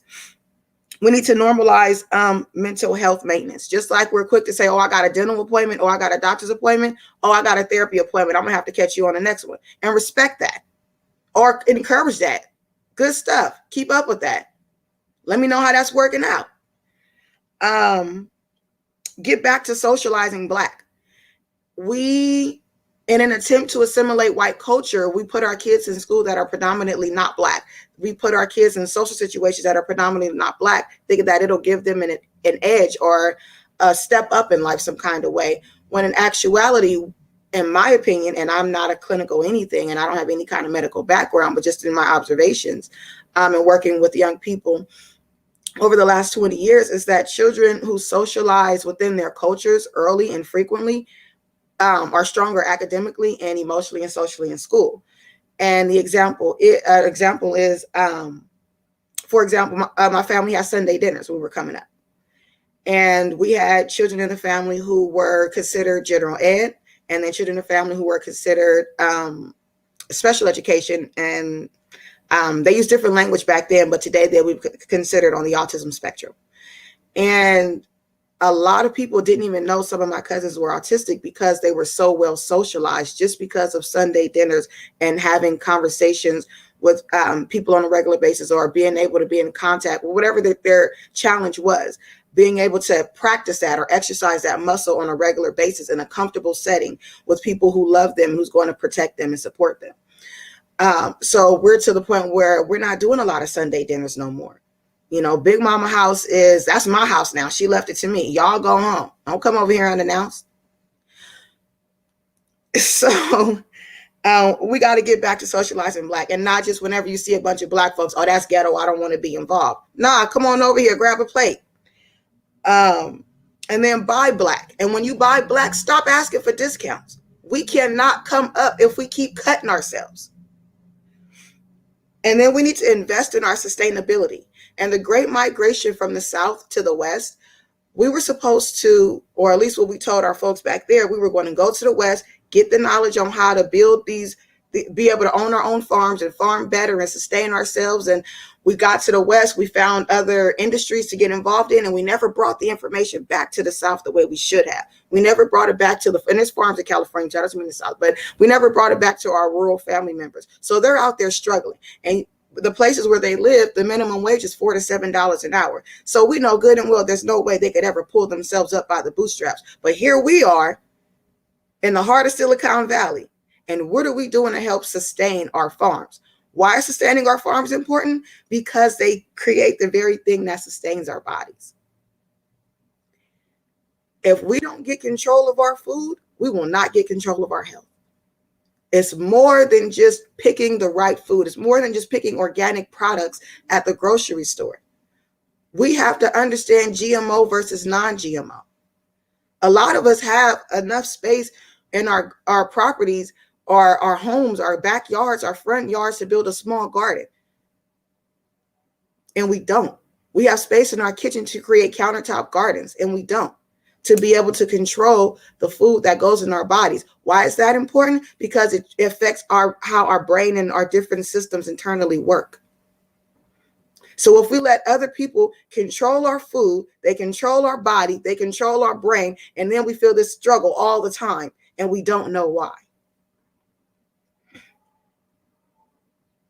We also need to invest in our economics. Stop saying that's white people stuff. No, it's not. Math is ours. We need to get comfortable with it. We need to eat, sleep, and with it. Traditions. Don't be ashamed of our traditions. Drums is the beat of our people. Black, Indigenous, Latinx, that is our people. That's how we communicate. That's how we love. That's how we speak. That's how we share our emotions.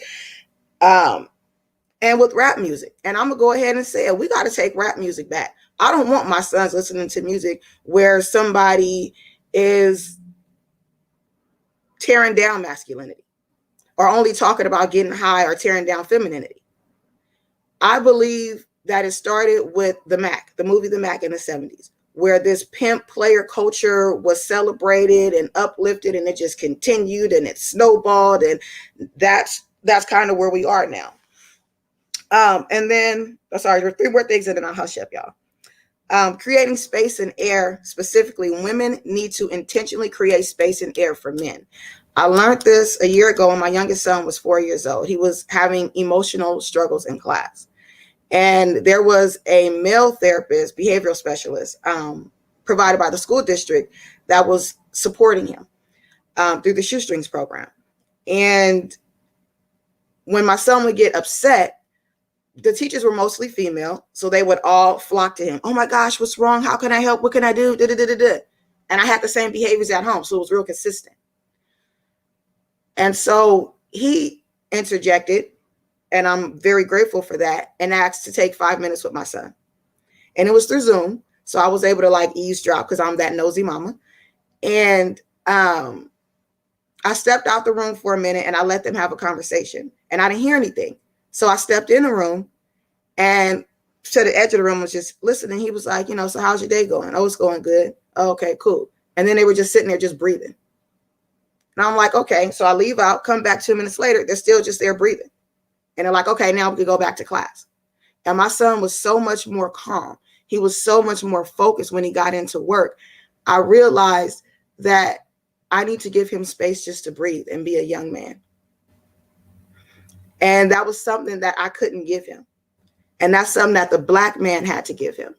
So when you Black men are out in these spaces that you're in, even though it's not your child, we would appreciate if you could be that person or be that blessing to offer that gem to our babies, boys and girls. And then we also got to address the over-sexualization in children. It makes me sick to my stomach when somebody looks at my 11-year-old daughter and say, man, she thick.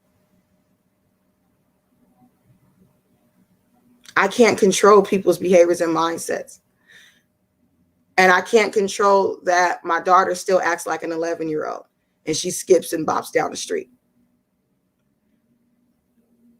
It's not fair. She just wants to play on the play structure and the swings and stuff too. It's not her fault she's built that way. So and even, with our young boys, oh yeah, he fine. He gonna have at least 4 or 5 girlfriends. These are children. We got to stop. Thank you. Wow, powerful stuff, Latoya. I'm glad you brought that up. You know, a lot of what James said, the food we put in our bodies, the things we do, very important stuff. The way we look at our young people, young women, objectifying them, things of that nature. Powerful stuff. I know Corey got something to say. I see them leaning forward, but I want to. Jay, you started something in my chats, Jay. I just want you to know. As soon as you brought up Kevin Samuels, now everybody's going nuts about this Kevin Samuels. Thanks for creating the viral space in my comments, Jay. I'm going to put that out there. It's going to go left and right with this 7 Kevin Samuels stuff. But I want to give it to Miguel and then bring it back to Curry and James. We'll just move it back around. But I already knew as soon as you said Kevin Samuels, I go, oh, here we go. So Jay, thanks to you. I'm going to put all those questions in the comment for you. But Brother Miguel, go ahead. I know you got a lot to catch up on, and I'll let you catch up because it's been a second. But I want you to kind of talk about some of this military stuff. I could throw some of the questions back up while you're talking. Some people in the community feel that the military is the end of be all for young black males or black individuals in our community. I don't always agree. Because I've seen some of the destruction and some of the harm and some of the things that the military have caused mentally in our community as well. I'm out there in the community feeding those in need. A lot of times, these people that's on our streets are retired veterans who've been through all kinds of stuff. I hear the stories. But again, I'm not going to say it's all bad. It might work for some. But because you're a retired veteran and you're here today, I'll throw up some of the questions and you can speak to it, and then we'll pass it back to Brother Corey. Hey, before I answer the question, I do want to acknowledge what Latoya said, specifically about the over-sexualization of our children. I think it's very important for us to, and I'm a big advocate for this, investing in the emotional maturity and in the emotional development of our young boys the same way we do with our young ladies, right, with our daughters. Don't say stuff like, yeah, I can't wait to have a bunch of little girlfriends. If you can't say the same thing about your daughter, she's gonna have a bunch of little boyfriends. If you cannot say that about your daughter, what makes you think that you can say that about your son? Like, how can you be okay with your son having a bunch of little girlfriends? Like, who are you raising? I think it's important for us as fathers and parents in general to understand that we're not raising our kids. We're raising somebody's husband, somebody's wife, somebody's coworker. You know what I mean? So let's make sure that we invest in the emotional maturity the same way we invest in the protection of our daughters when it comes to the boys, man. So thank you for sharing that, Latoya. Everything you said was on point, by the way, but that one kind of struck me because it goes unsaid a lot. And I made that comment before, and he gets challenged a lot too, man. And I really don't understand why. To something that James was saying earlier, I'm gonna get to the military stuff in 1 second, bro. I just gotta get this off my chest, though. Take your time, brother. We got some time. Take your time. Go ahead. I think it's important for us to also teach our kids and teach ourselves first. If we can't teach ourselves, we can teach our children, right? To acknowledge their feelings, those uncomfortable feelings. Like, sit on that for a moment. When you're feeling sad, when you're feeling hurt, when you're feeling happy, whatever it might be, teach them how to sit with those feelings so they can control their reactions to those feelings. A lot of times, kids get overwhelmed, or we get overwhelmed as adults with emotions, and we don't know how to respond to them. We don't see. But if we teach them, and if we teach ourselves to understand what's happening, again, what James was kind of touching on this. How our body responds to sadness, to pain, to hurt, how our mind responds to it. The physical triggers, the emotional triggers, what happens to our body. We can learn how to control that, right? Because that's what happens. There are conversations that can get intense, situations that can get intense, and you might be in public, or you might be angry at your wife as a husband, for example, and now you feel yourself getting angry, getting upset, getting overwhelmed. No, it's time for you to walk away. Control how you respond to that emotion. You know what I'm saying? I think that's one of the biggest things that I feel like I'm giving my kids is just sit in your feelings for a second, understand how you're feeling. Like, it's okay. Like, feelings are normal. How you respond to them, though, that's your responsibility. You know what I mean? How you react to that's your responsibility. So I think that's very important. Now, I think it's just one person really with multiple comments about the military I don't think the military is the answer to, you know, I feel like the military is a great it's a great space for people that, because they send their kids to the military, most of black males come. What? All right. Okay. Let me try to make sense of this. All right. So I feel like the military is a great place for young men and women that don't have, you know, a plan, that might feel like, you know, I don't know what to do. I think the military sets you up for success if you go into it. You know what I mean? Like to learn discipline, to learn the skill, to get some money for school if that's what you want to do, to learn a trade. I mean, whatever. But to say that when it comes to toxicity, that helps, not at all. I think the military is a very toxic place. By nature, you know, I do give kudos to big army right now, and I can speak for the army because that's kind of mostly what I know. In trying to do better, you know what I'm saying? I think, you know, traditions and historically, man, the military, you know, you training killers, you know, to go protect and defend the land or fight wars and all that stuff. In essence, is what we do. With that being said, there's a lot of toxic behavior that comes in that culture, military culture. All right. I was a suicide prevention coordinator in my unit. I was also a sexual assault victim advocate. And the level of toxicity that you have from people, even in positions like mine, where they would like victim blame women for getting raped and stuff like that, it's insane. How do we help that? We help that by having the courage to step up and say, nah, you're wrong. With all due respect, you're wrong. And saying the right things and normalizing getting help for behavioral issues, and normalizing saying I'm sorry, and normalizing saying accepting rejection. I think it's very important for us as men to do that, to start having those conversations.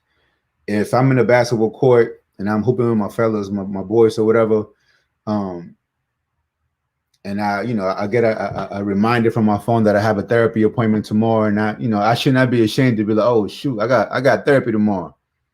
You know what I mean? I gotta normalize. We have to be able to normalize those conversations and saying, no, bro, you're wrong for that. You know what I mean? If I'm on the block and somebody's looking at an 11-year-old little girl and saying, damn, she thick, it's my job. Can I say I want to punch? Can I punch him? This is my homie, right? I'm gonna punch him in the fucking face. Sorry, I'm gonna punch him in the face. You can cuss. This ain't the church. You can cuss. All right, cool. Yeah, I'm trying to work on that. It's one of my things that I'm working on, cursing so much. But I think it's important for us to check each other on that. You know what I mean? Don't just feel like, oh, I'm outnumbered right now. Everybody else saying shit thick, so I'm gonna just, it's wrong, but I'm not. Yo, you gotta have that courage to stand up and start deconstructing that toxic behavior in people in your circles. You know what I mean? I also feel like spaces like the one that me and Jay created in My Brother's Keeper is important. It's important for us to have spaces as men that we can go and pour out and receive, you know what I mean, a support and receive knowledge and receive and give and be able to pour out, man, and unload a little bit. You know what I mean? Society's against us, man. There ain't no way that to go around that. You know what I mean? This country, man, every time we step outside of this door, it's a battle. So when you come home, you want to feel supported. When you come home, a lot of times we're dealing with family stuff too now. So the clashing is there, which is normally happens, right? But for us to have that space as men to bounce ideas and coping mechanisms off each other, it's important.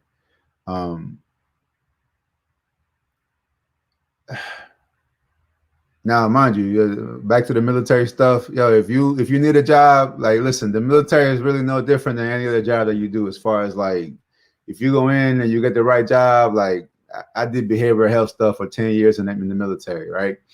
I love my job. I love what I did. I was also a drug and alcohol substance abuse counselor. And my job was amazing. My job helped a lot of people. I feel very much like I did something good in uniform. If you go in with the right mindset, like by all means, do it. If you need like a reset button, in your life, if you have no jobs and you want to get some money for school, whatever you might be, like, yo, go ahead and join it. But that's a personal choice and a personal journey, just like any other job and any other career, knowing that there are risks that come with those rewards, the financial rewards and stuff like that, as far as deployment and stuff like that. You know what I mean? But it's not the answer to toxic masculinity at all. At all, like, no. And I think that person might be a recruiter, man, or something, because the way they talking is kind of like ODing about it a little bit. Right. No, definitely for bringing that up. And just for all the panelists, Jay, Latoya, and Corey, James is putting a lot of these comments in the chat, and y'all see them coming up on the screen. And thank you, Jay, for kind of help transcribe and your thoughts and things of that nature. And Naomi's trying to get as much of that up. But if you guys want to get it up on the screen, or if you have thoughts while other people are talking, put it in a private chat. We'll get it up on the screen for you all as well. Before you go, I'm about to pass it to Corey. I just want to give this quote, and hopefully Naomi could transcribe and put this in there as well. But a sister sent me this when we talked about toxic masculinity. I think this is, she was giving it from a female standpoint, viewing men and women when we talk about this conversation. And what she said was, men are afraid that women will laugh at them, and women are afraid that men will kill them. That was her perspective when we're talking about this conversation and how they felt. And I just wanted to put that quote up there. I think that was just, something that needed to be highlighted and put it up there. But I'm going to close my mouth and pass it on to Corey, because I know Corey has some phenomenal things that he uses as tools. I know breathing is a big thing, but I want him to, say what he say, but talk about the breathing, some of the techniques, Corey, that you promote. Thank you. So before I say that, I want to introduce a book that I read several years ago. This book was called Black Sexual Politics. It's a look at gender and the new racism. So Black Sexual Politics is Gender and the New Racism. It's by Patricia Hill Collins, and it's a book on critical theory. And pretty much what it's looking at, it discusses the ways in which race, class, and gender intersect to affect the lives of African American men and women in many different ways. But most similarly through media, some of those areas that we talked about earlier in those 9 areas of white supremacy culture. So I think that's really a good book if you want to take some time to kind of get reintroduced or become aware of the tools that are used in order to place us on display and give us the understanding of who we should be in order to be successful. So one question that you asked me was some of the tools that we use in order to reconnect with ourselves.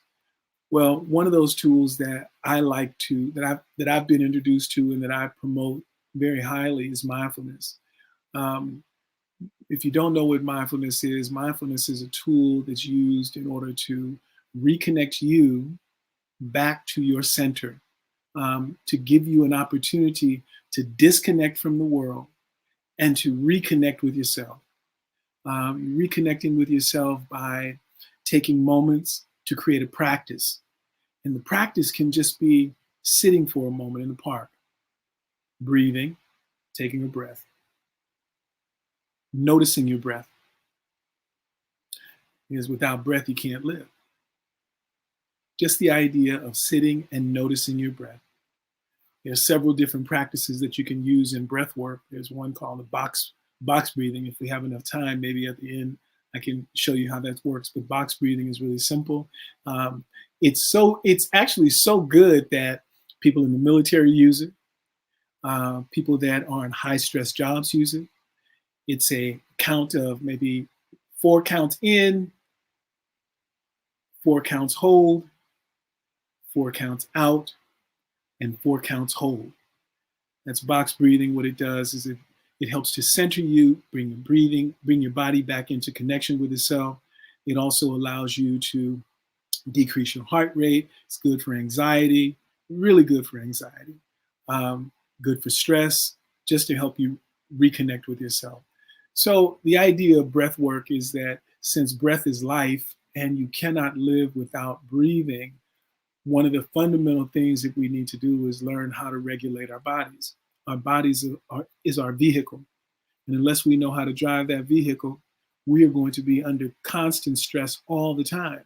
And then the effects of stress raises your cortisol level, you constantly have a high heart rate, and those things contribute to long-standing and long-lasting health issues, high blood pressure, diabetes, all those things that some of us have.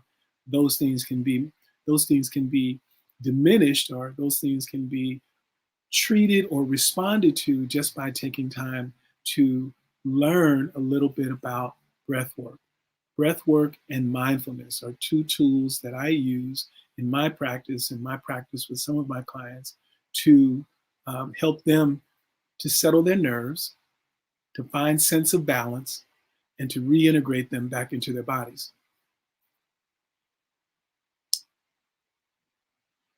James.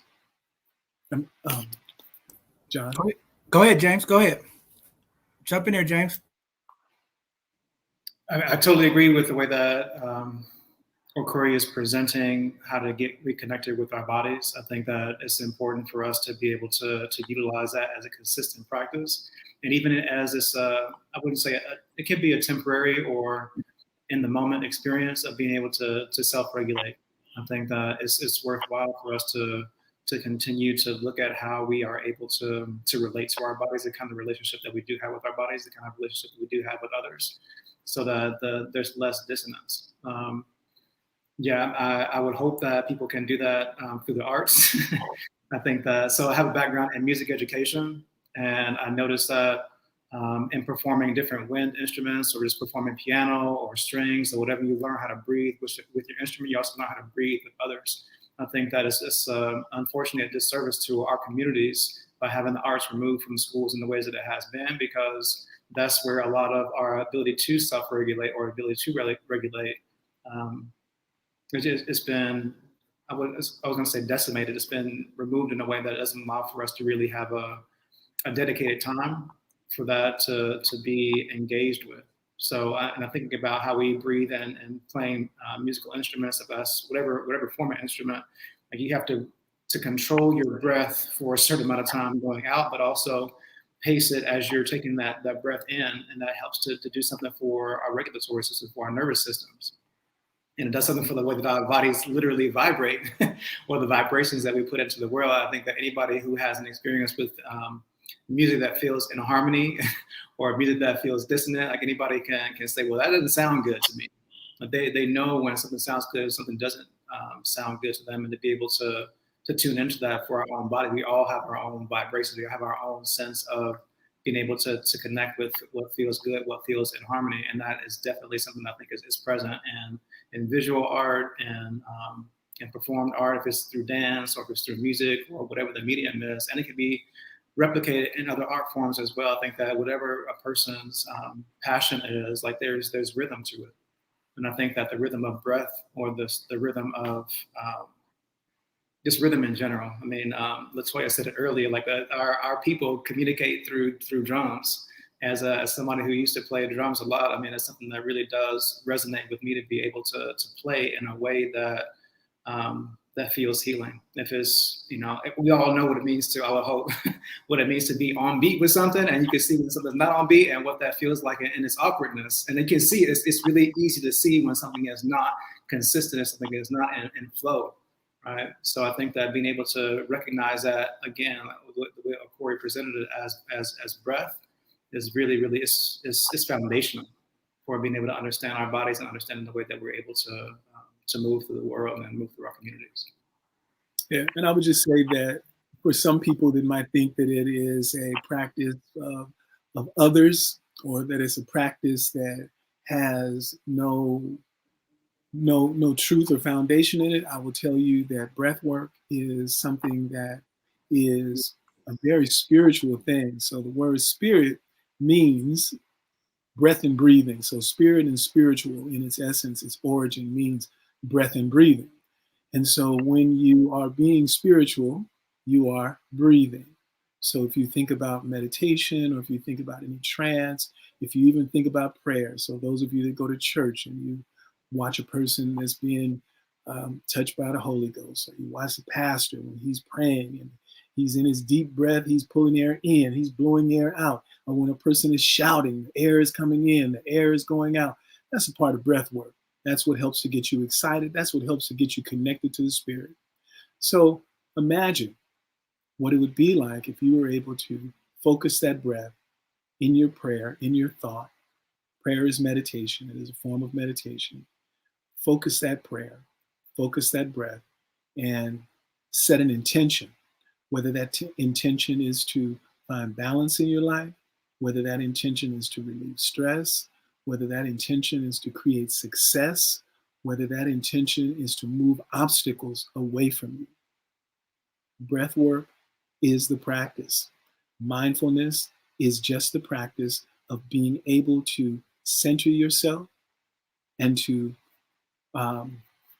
find a sense of balance within yourself, getting to know yourself, realizing that nothing on the outside has the capacity to truly affect you. Everything is based on how you see it. It belongs to you based on your value system. Man, that was powerful, powerful stuff. You and James hit it on. I mean, if anybody's out there asking how you do the work, that's how you can start right there using those techniques. But we at the 4 o'clock hour, and I want to be respectful of everybody's time. I know it's been a long 2 hours, but it's been very enriching, very, very powerful and impactful information. I could just see people, certain comments I'm not putting up, but people are engaging. What I want to say is this before we move on, and we're going to start wrapping this up because I want to be respectful to you all Sunday. James, I know you have a lot of books. No, Corey, you have books. If you guys could put those books, titles and names in the chat so that we could get them out to community, right? Because all these tools will definitely help community out, putting together some curriculum and talking about the things that LaToya talk about, because it's all empowerment. And I think that's what we're trying to do here at both sides of the conversation, to make sure that we enrich and empower our community intentionally with these type of conversations, supporting our Black and brown businesses, highlighting the people in the community like James, Miguel, LaToya, Corey, highlighting them and giving them their flowers and uplifting them for the work and the courageous things that they are doing for our community. And then every Thursday, we try to make sure that we educate community through PowerPoint presentation to get that information, because conversations like this is very powerful, and making sure that we get the tools for someone who might not have access to the information. I think that's why that segment is so important. Again, coming together as men in the community. I heard it mentioned many times. How do we get the men involved? I hear it all of the time from the women in the community. John, where's the men at? We need more men, but also women, ladies in the community. When men come into the community and do the work, be there to walk on the side of them and support them and uplift them and not tear them down, because the way that we could get to these healthy conversations and having this dialogue is to give that validation and having that support so that young men and people in the community can feel safe when they speaking about these type of important conversations that really impact our community, and making sure that we get it to our young people. We got to talk about this stuff early. Like LaToya said, we have to have it at the dinner table. We have to bring the dinner table back. We have to have the family gatherings, because a lot of times the dysfunction and the things that's taking place in our community, when we talk about violence, a lot of times it's family members who are not even connected or don't even know that they're family members and things of that nature. And I just think as adults, we have to do our part to lead by example, have these conversations. And I think that's what we all did here today, getting this information. I think it was a phenomenal conversation. And we're just going to continue to push these conversations. I think we need to have a part 2. We'll get the feedback from the community and see what that looks like. But there are more conversations that we're going to have. We're going to talk about mentorship. What does that look like? Because I think a lot of time we have mentors in the community that are straddling the fence. We talk about cannabis and we talk about leadership and we talk about what does that look like to our young people. A lot of things, fatherhood, having these real conversations. It's one thing to highlight and uplift the fathers, but how do we actually educate our young people in the community on what that look like, right? When I was a young single dad, no one had a book there for me to tell me what does that look like. And only thing that I could give is the mistakes and the hurdles and the things that I went through to give back to young people. So I'm just going to continue to push that. But with that being said, I'm going to go ahead and turn it back over to the floor. We're going to take about 15 minutes to try to close this thing out because I want everybody to get back to their families and to what they were doing. This has been a really, really good conversation today. And Latoya, you brought the gems today. I had some other sisters that was supposed to come on, wasn't able to make it, but I definitely want to bring a part 2 to this, and we can talk about femininity and masculinity together, talk about building these relationships and talking about dating and courtship and things of that nature. Because in our community, a lot of times there's no one really educating our young ladies and young men how to date. We don't talk about sex. We don't have these taboo conversations. And that's what we're going to bring here to both sides of the conversation, these difficult conversations, these stigma conversations, these taboo conversations that we don't like to have in our community. And we just expect our young people to figure it out and know. But with the help of you all, I'm just hoping that we'll be able to have those conversations and you all can help facilitate and guide them. But with that being said, we're going to start wrapping up. I'm going to give everybody like 15 minutes to kind of say whatever on the topic, and then we'll take a couple of minutes to close out as we all start exiting out for today's show. So anybody could jump in if you want to finish talking about what does healthy masculinity look like, and then some of the trigger points. I put a bunch of the traits of masculinity in the earlier. I'm gonna see if I get Naomi to put them up there on the screen. But we know the traits are using threatening violence, controlling others, acting aggressively, suppressing emotion, trying to appear tough, treating sex as competition, feeling entitled, things of that nature. We know what it kind of looks like now. And then I'm just going to keep putting up this information. I see James feeding the books out to community. We'll start putting those up on the screen. But go ahead, Latoya, you can kick it off. Go ahead. Thank you. So in response to those characteristics or those traits you named, I think depending on how it's applied, it can be different. So controlling finances, dividing the housework, controlling your partner's body, your partner comes first. For me, as someone who's striving to be a virtuous woman, the way it's worded, yes, it's definitely not healthy. But okay, I'll just put it out there. So I can do a lot of things well. Not everything, but a lot of things. So sometimes I come off as a superwoman, but I don't want to be superwoman all the time. I just want to be superwoman when you down. You get what I'm saying? So in regards to controlling finances, it's not a problem to have a man leading and planning the finances, but the woman should be included, or the other partner should be included in that conversation. Because if that person is sick or can't attend to the finances for whatever reason that month or that week, then the other person needs to be able to step in and support it. So is it toxic masculinity, or is it just insecurity and control? Yeah, I don't know. Dividing the housework. Again, that's another thing. It really, I think it's kind of hard to just kind of pinpoint it. But to me, what healthy masculinity looks like is what I saw growing up with my dad, even after my parents had broke up, how he would still come by the house and to get us or interact with. So my mom has 5 kids. The older 2 are by her high school sweetheart, and the younger 3 are by my dad. And so when he'd come to pick us up or deal with us, he would ask my older siblings, like, how's things going in school? Are you still playing basketball? Are you still dancing on this dance team or whatever? He took the time to interact with them and care about them, regardless of who my mother was dating next or who had whatever. It wasn't about her. It was about showing the kids the love and support. So to me, that's what healthy masculinity looks like. I've seen my uncle, who is an MMA trainer, for somebody who just looked at him and didn't really understand who they were talking to, for him to just walk away from the situation and not argue or not take off, because he could have permanently ended that situation with his bare hands. But watching him just say, oh, okay, have a nice day, and keep it moving, that's healthy masculinity to me, because he didn't have to prove to anybody in that moment who he was or what he was capable of. I've also have a close friend who's very intelligent, very well articulate, but struggles with reading.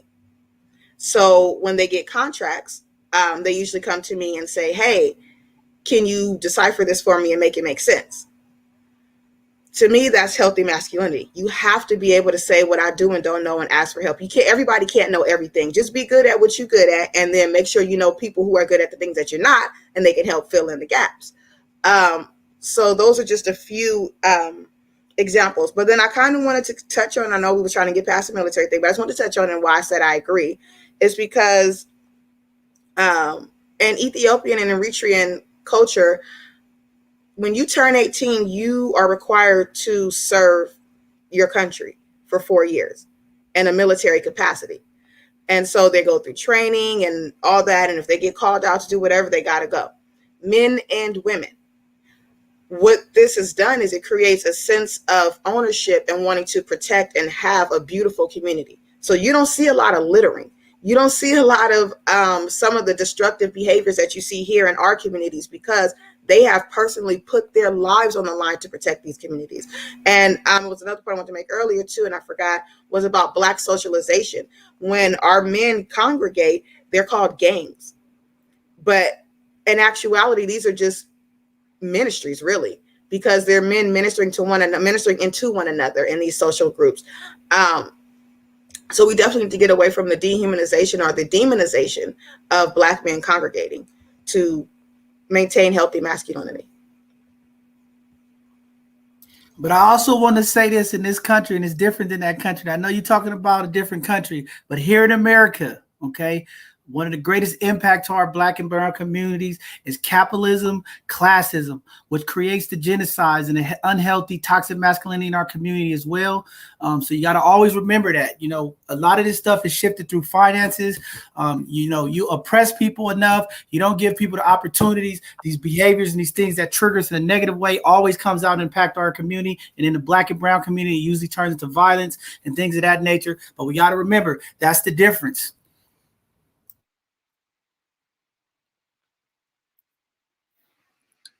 I like to go next, and I'll try to be very, very short. When it comes to healthy masculinity, what stands out to me the most is courage, or being courageous. That's being courageous enough to look within yourself, to evaluate yourself, your journey, your feelings, your experiences, where you want to go. That takes a lot of courage. Also, to the point made earlier, social learning. We need courage to unlearn a lot of things that we've been taught. I think that a lot of people are afraid of change, afraid of unlearning certain things, whether it's from religion, politics, things you might have learned in your community or even in your home. Some of those things need to be evaluated, and we need to be courageous enough to say, this is not serving me or my family or my relationship or my community, so I have to let it go. And that in and of itself, I believe, is a big core piece for healthy masculinity. In order for us to serve ourselves and to serve our communities, we have to be courageous enough to face the things that we are afraid of. And that's very powerful, Jay. And I want you to be a panelist on that show, because that is one thing that we're going to be talking about in the future, about religion, how it's impacted the Black and brown community. How do we as community, living in these modern times, things have shifted, some of the elder ways that we was taught. How do we unlearn some of this stuff? How do we, grasp other spirituality, other different things? So yeah, I'm definitely going to invite you back on there. And I got some pastors who disagree with me.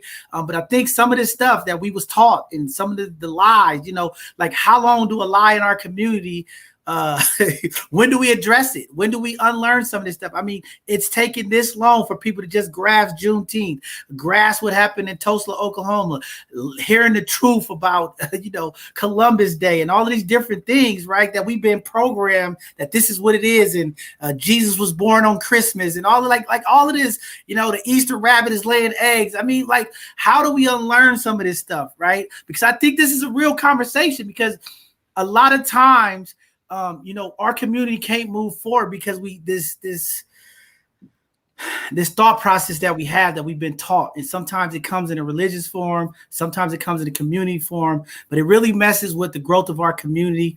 And I think sometimes that stops us from moving forward as a community, right? We talk about relationships, how we handle and deal with each other. it's just, even with mental health, and I talked to James about that before, what our pastor said, if you have something mentally wrong with you, you have the devil in you, like just certain things that really negatively impact our community. So I'm definitely going to invite you on that conversation, brother. We got some pastors who want to have that conversation. I think it's something that we need to really have in the Black and brown community, because some of our upkeeping, some of our way we were raised, some of the things that we was taught, I think is also part of the things that are impacting our community as well. And as community, we have to have those difficult conversations. So definitely powerful stuff. Corey, you want to jump in there? I see you leaning forward. Yeah, I would just say that healthy masculinity means being honest with yourself about your own feelings. So, and I'm using the word feelings and going to expound on that a little bit. Just say feelings are deeply attached to the body. Those are the things that you're holding in from the hurts that you've had as a child, from the fears that you've had as a young man, to the anxiety that you have as an adult. It is also being able to identify your desires, where those things come from, what they are really connected to. So it means taking time to be considerate and to look back and to look within deeply and to be honest with yourself, rather than being superficial, talking about something that is attached to an immediate need, looking at something that is attached to a need that's deep rooted inside yourself. It also means being respectful with others, and respect meaning to look behind you and to be considerate of other people based on value systems that you hold dear, right? And it also means that using your masculinity, not using your masculinity in terms of your size and your strength and your power to get what you want, but just being able to allow others to exist while you exist. Man, very powerful. I think Jay had his hand up real quick before James. But why I got you and Corey and Jay before y'all go, think about this, because I think you and James hit it about how do we teach young men to open up and have this level of conversation. We don't have to feel less than. Because what I'm seeing in the Black community is now every time a male expresses itself to another male in any kind of way, at the end of every statement is no homo though, right? Like I can't say, hey brother Corey, I love you, no homo though. Like how do we, like, you know what I'm saying? Like this is a thing that's happening in our Black community, and it's like, how do we get our young men to just, it's okay to say brother I love you, and it just, I love you don't have to be attached to a sexual I love you, know what I mean? Like how do we fix that? Because every time I'm talking to these young people, even in the jail, I got to give them a hug. They like, oh, give me a hug, no homo though. And I'm like like bro, like how do we fix that? Yeah, that's a good question. I think that has a lot to just do with culture, with the culture today, and how things have been hypersensitive.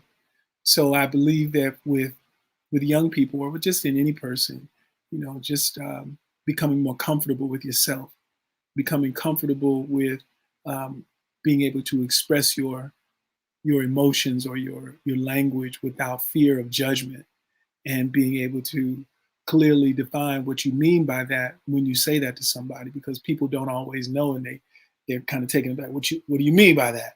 And you have to be able just to clearly articulate what it is that you mean when you say to your brother that you love him, just by, if you want to dumb it down some, play it down, man, you just a cool ass brother, man. I appreciate you. I appreciate how you have my back. I appreciate how you always been here, man. I got love for you. Or even just saying I got love for you, rather than saying I love you. I got love for you. Knowing how to reframe your language in order to make it sometimes less sensitive.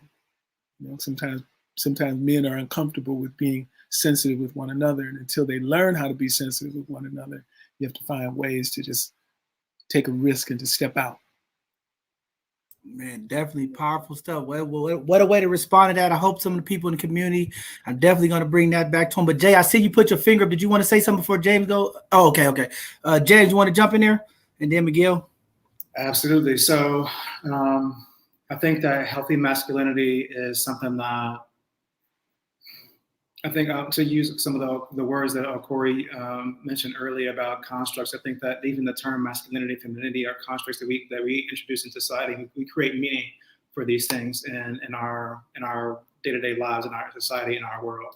And I think that we need to take a healthy look at what it means to be somebody to be a master composer and to be responsible with their capacities, with their abilities as they're moving through the world. And there's a component of self-mastery and to be able to humanize people's experiences and humanize the way that we see each other in the world. Because if we're doing things that are oppressive to each other, is that really being masculine, regardless of whether or not that's whatever kind of body that you're in or how you define yourself, being able to say, am I doing things, or are we doing things that are sustainable for each other?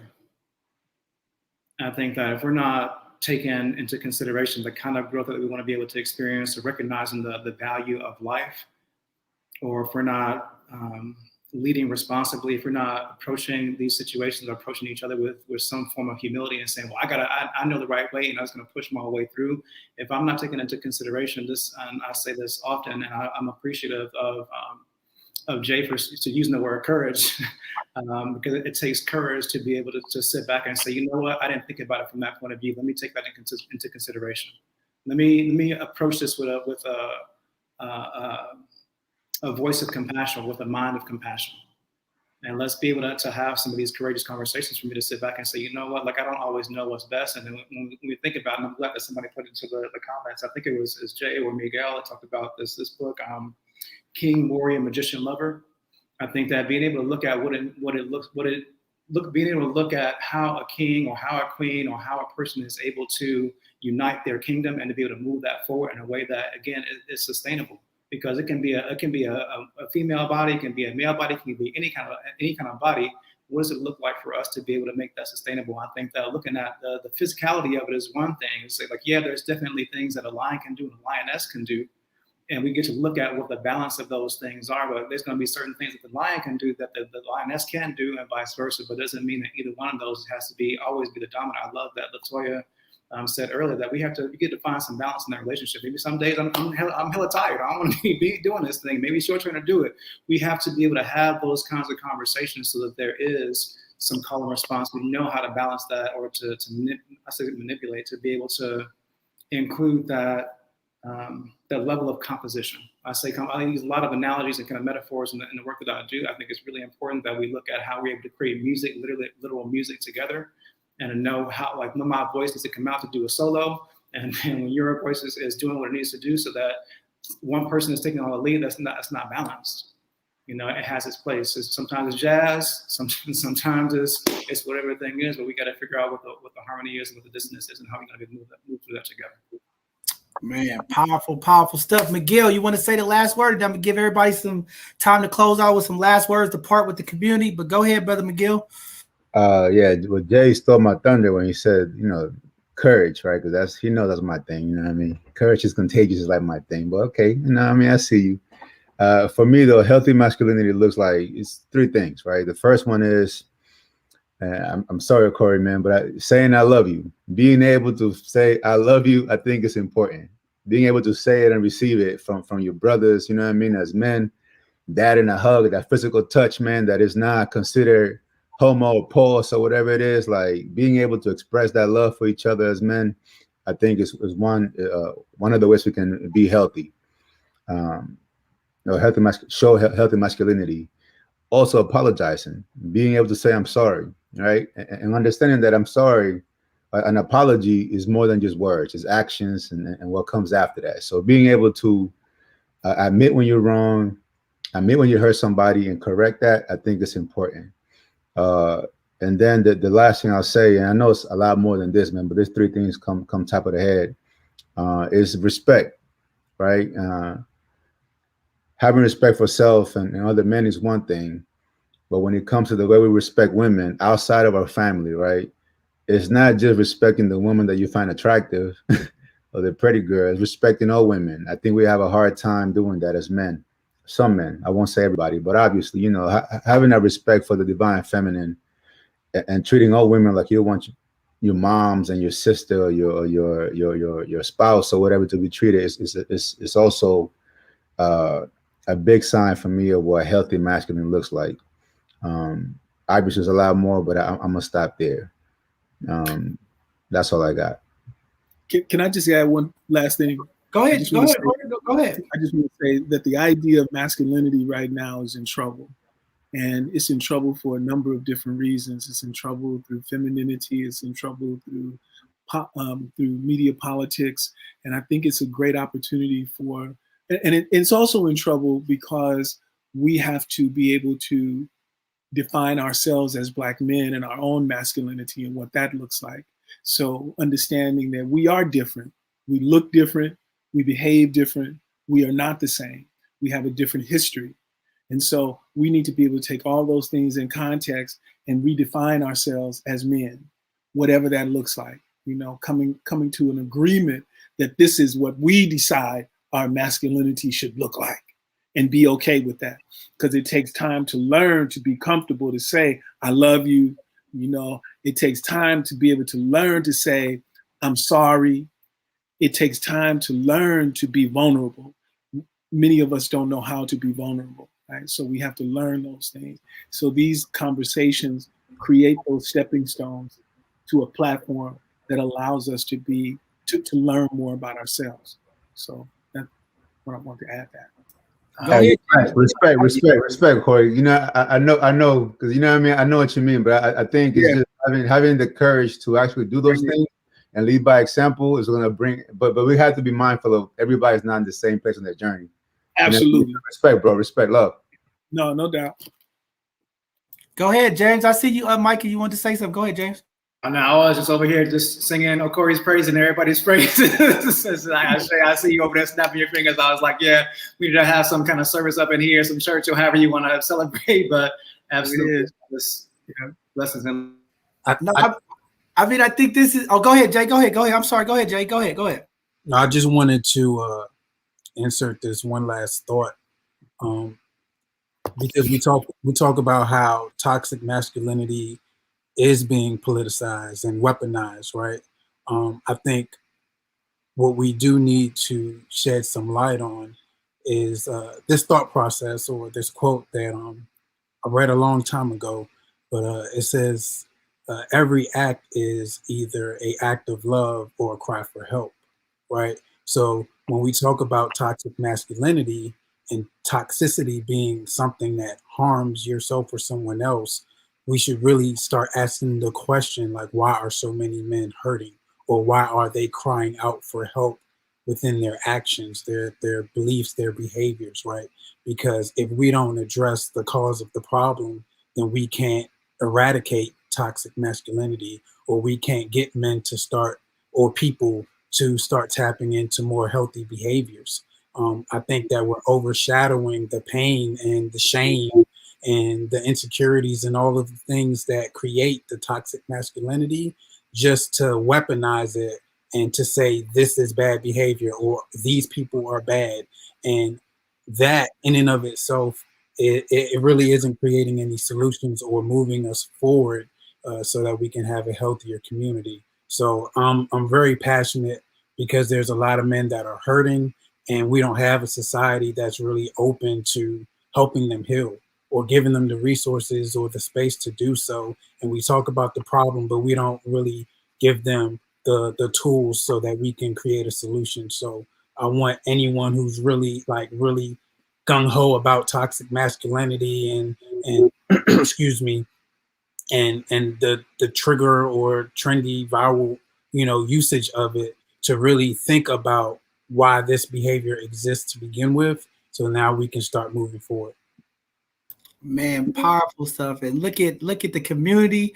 They are appreciating this conversation. Miss Ivy, all the way in Miami. Look, out in Florida on the East Coast time, checking in, listening to the conversation. I mean, this is what it looks like, having these conversations. I think this is very phenomenal just to see men and women on here engaging, and Latoya putting out her points. We all handle each other with respect. And I think this is what that leadership looks like. And how do we get there? Having people in the community understanding that we all can have differences, different perspectives, but still respect each other and make sure that we're thinking differently and we're opening up our minds to different things.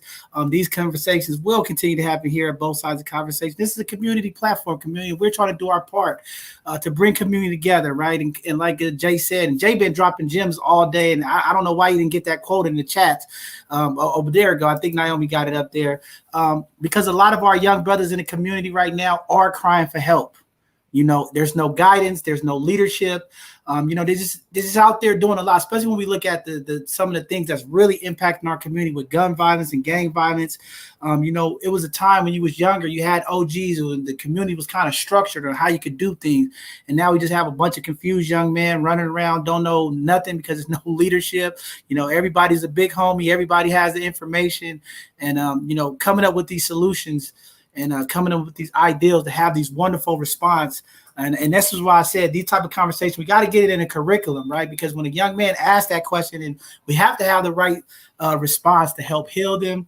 And it's just a lot of work. And I really appreciate you all today, but I'm gonna go ahead and wrap it up because I don't want y'all to get mad at me and say, man, I was supposed to be on here for 2 hours. I ain't never coming back on. This brother kept me on here all night. So but this is powerful stuff. And I always tell people these type of conversations, I don't mind them going over a little bit, but I do want to be respectful to everybody's time. Because our community really is in need of this, you know, across this country. You look at what's going on, the lawlessness, you know, the disrespect of our women, our elders. I am tired of being on these calls, listening to our elders in the community afraid, you know, to come out and shop, go to the store, do things because they worried the young men are going to do something, rob them, shoot them. Our young ladies are afraid they can't go out and be themselves without being objectified or being harassed. So again, these are very important conversations. We will continue to have them, I promise you all, and we'll continue to connect with these phenomenal panelists like James and them, and getting them back to make sure we steer these conversations. And Corey, phenomenal stuff. Like Corey said, keep breathing. It's all in the breaths that we take. It's in the food that we intake. It's the way we deal and heal, the way we talk. All of this is a part of this healing. What does it look like? It's a lot of work, community. But with that being said, I'm going to let everybody close out with some parting words to the community, and then we're going to close this show out today. We'll just start from the top and work our way. We'll start with Miguel, then James, Latoya, Jay, and Okori. Please give the community some positive words, some kind of just give them some gem before we close out today. And no pressure at all, huh? Okay. Now, I just want to say, man, I hope conversations like this encourage folks to have them in more private settings also. As you guys saw today, man, you know, we might not have all agreed on everything, but we always respectful of each other. We listen to each other, and we bounce ideas off each other. I think this is like a starting point or a prime example of how to improve community, how to improve our circles, and how to improve the world. So I hope, if nothing else, man, folks got that out of this conversation, man. And I appreciate this queen being here because, you know, that I feel like the divine masculine is nothing but the divine feminine. So, you know, this conversation needs to keep on happening, man. So thank you for having me. It's been fun. It's been fun. I hope to do it again soon. Oh, definitely. We want to get you back on some of these conversations. And to all the queens out there, yes, we need more queens to get a part of these conversations. Don't be afraid. We have to break this cycle of fear. We have to be able to talk with the men and women in the community. Thank you again, Miguel, for your service, and the military as well for being here today. And again, here at both sides of the conversation, that's our job. Part of this Dream Keeper initiative is changing the narrative, telling the stories from our people, hearing it from our voices. That's what I believe in. I'm tired of hearing everybody else tell us what it looks like to be Black and brown in our community. Today, what you heard was this is the narrative shift. This is what healthy masculinity is looking like. This is how healthy conversations are taking place with the people in our community. We want to hear from you all. We don't want to hear what everybody else thinks. So thank you very much, and we'll continue to do our part. Brother James, you want to give some parting words to the community? The unmute happened. I just want to say to everybody that you are loved, that you are loved, that you are loved, that you are blessed, that we are blessed, that I'll encourage folks to just to be compassionate with yourself, to love on yourself, to have those moments where you are courageous, and take those moments to seek out, to reveal the knowledge that you're looking for, to apply it as often as you're able to. It's in the cycle for you, and that you have everything that you need inside of you. Right? There's nothing that you have everything that you need inside of you. mean, that's the best way for me to say it. Anything that you want to be able to manifest in your life, you meditate on that and seek it out, and it'll come to you. Whatever help it is that you want, then it'll find you. But you got to put in the work to make it happen. Don't sit idle with it. Like, put in the work, pray on it, get it done. Man, powerful stuff, man. Thank you, James, for being a pillar of the community, being a brother, being a clinician, because it takes that cultural appropriateness that we need to see a brother like you doing that work. We got to make this mental health thing cool. So looking forward to doing more things with you in the future as well. And community, everybody out there today, if there's anybody on this panel that you guys want to connect with, we've been putting the information up. If there's somebody on here you want to connect, reach out to us. We'll connect. If you run a nonprofit organization or you run an organization and you want to get some powerful brothers like Okori and Jay and them to come speak to your young people, connect with them. There's an opportunity to really start making a paradigm change and a shift in our community, and it starts with these brothers and sisters here today. So make sure you reach out to us and connect with them. Sister Latoya, the only queen on here today, how you doing? Go on and give some part words to the community today. Thank you. So I want to share a quote. It's an Ida B. Wells quote, and it goes, "The way to right wrongs is to turn the light of truth upon them." So I want to leave you with that. If you feel there's something wrong in your life, in your work, in your career, in your relationship, go ahead and turn the light on. Turn the light of truth on it. And as James and Miguel and the rest of the other panelists stated earlier, sit in it, get comfortable with it, notice it, acknowledge it, and deal with it. And to the ladies out there, please continue to come on, and there's space for us here too. And we don't have to sit in a folding chair. Our chair is real comfortable, so come on. Man, powerful, powerful stuff. It sounds like reparations, sound like the change that's happening in our community. Turn the light on. America's waking up, seeing some of the things that's been going on in the darkness. And there's a lot more conversations we gonna have. But thank you, Queen, for coming on today, bringing your perspective, bringing them knowledge and dropping those gems to the community. We got to keep hearing from the sisters. It's not a debate. It's about having healthy dialogue and making sure that we better our community. We want sustainable families. We want sustainable relationships. And we want to make sure that our kids and community get it and they can feel safe coming to either party in this deal. With that being said, Brother Jay, you want to go here and get your part words to the community before we close out? Yeah, I'll also close out with a quote. It's an African proverb. It says, "If there is no enemy within, then no enemy without can prevail." And that's super deep for me because I believe that once there's peace and harmony within, then there's no room for any toxic beliefs, behaviors, mindsets to prevail. There's no fear. There's no need to be toxic towards anyone else. And whether you look at that as an individual or as a collective, I think that is very powerful for us to learn how to unite first and foremost within ourselves, but then as a community. At the My Brother's Keeper tribe, we meet Tuesdays and Thursdays, so definitely follow us on Instagram. We're also on Facebook. This week we'll be talking about self-care for men, so it's another good topic for us to just talk about and just learn how to take better care of ourselves. So I appreciate this space. I appreciate all of the panelists. Love y'all, man. Y'all taught me a lot, so I'm just excited about what was shared here today. Man, very powerful. I agree with you, Jay. I learned so much. You guys, Corey and James, and you all just, even hearing Carl. I'm so sorry that we didn't get Mac on. He was having connectivity issues, but we definitely going to get that brother back on here. And again, for all the panelists on here, if you guys are running organizations or doing programming, please get us the digital flyers, send over to both sides of the conversation at Gmail. We'll blast them on all of our social media, get it out to the community. Anytime we can do anything with healing, working with our young people, working with the men in the community, the women in the community, please get us that information to get it out to the community, because we got to start bringing these resources. There's a lot of intersections that we all meet at, but please get it out there so we can get it out to the community. That's one thing we've been trying to do, just get all of the flyers to all of the events, the free stuff, the stuff that's healing, just so that our community can know what's going on and how to get their young people and the people of the community involved and engaged. So make sure y'all get that. Last but not least, the great one, Mr. Brother Okori. Come on, man. Give us something, brother. All right. So, the first thing I'm going to say, something that I hold dear to myself. And this is for everyone. It is grace that allowed us to be here in this moment. It is grace that allowed us to take in the information. It is grace that allows us to move forward. And the response to that is gratitude.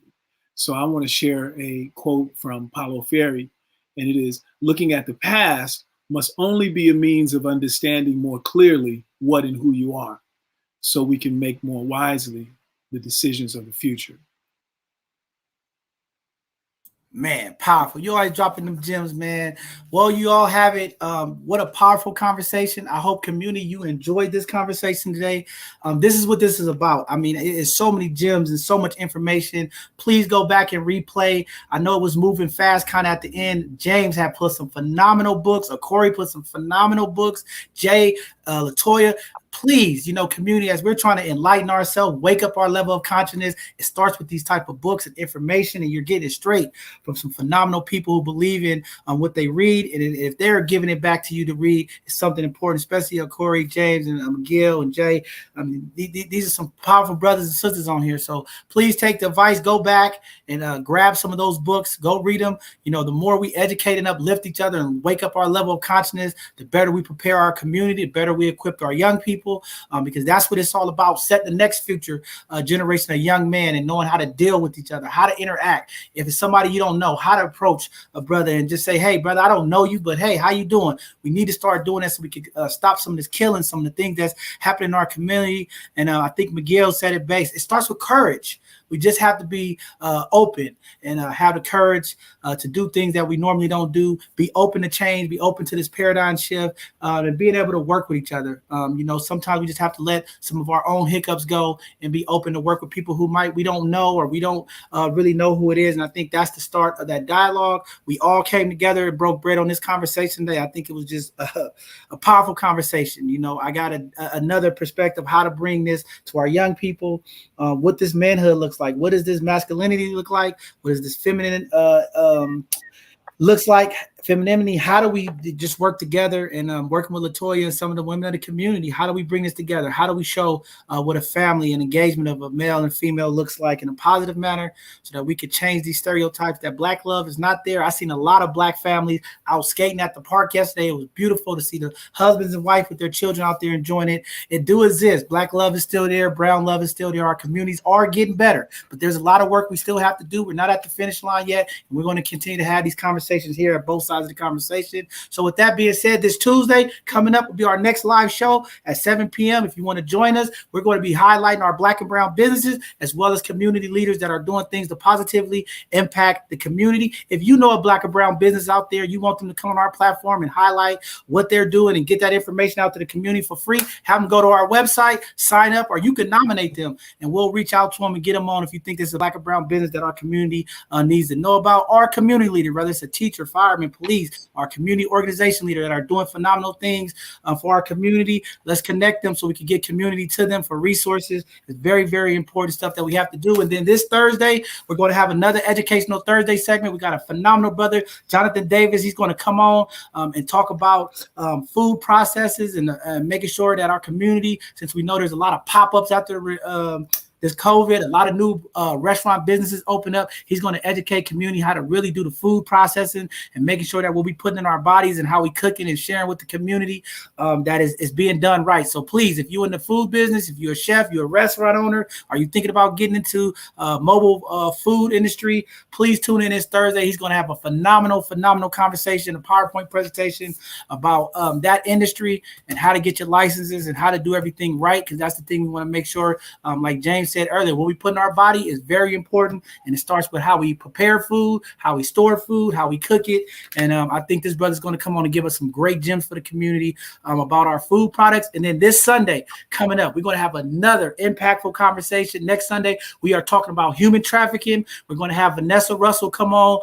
She runs an organization, Love Never Fails. We're going to be talking about this and bringing this heightness and this awareness to community about human trafficking. Our young girls in the community are being snatched, sold, and shipped all across this country.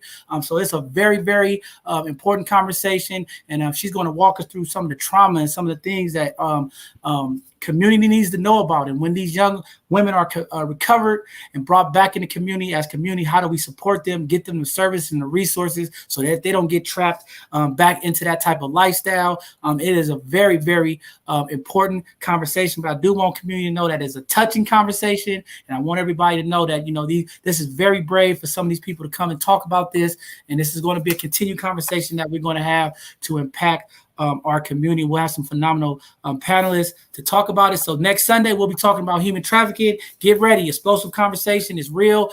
She's going to give us all the tips, how to be aware, young mothers and single mothers and mothers and fathers of the community. She's going to give you tips, how to watch out, make sure that your child is not being impacted with social media and different things. She's going to give up the tips and information, what to be looking out, so that we can keep our young girls in the community safe, as well as our young males. Surprisingly or not, there's a lot of young men that are trafficked in the community as well. So looking forward to that phenomenal conversation next Sunday. But with that being said, we're going to go ahead and end today's conversation. I hope everybody enjoyed what they heard today. It was great. What a great perspective. And my brothers from the East Coast popping on. Just phenomenal, man. We are moving, and we are making impact across this country. So thank you all for joining today. I hope the rest of your evening is going well, and be safe and be blessed out there. As we know, the heat is rising. So please, community, check on the elders in the community. We got high excessive heat coming this week, up in the hundreds here in the East Bay and things of that nature. Please check on your loved ones. Make sure everybody's staying hydrated and be safe out there. With that being said, we'll see you all on Tuesday evening. Have a great evening, everyone.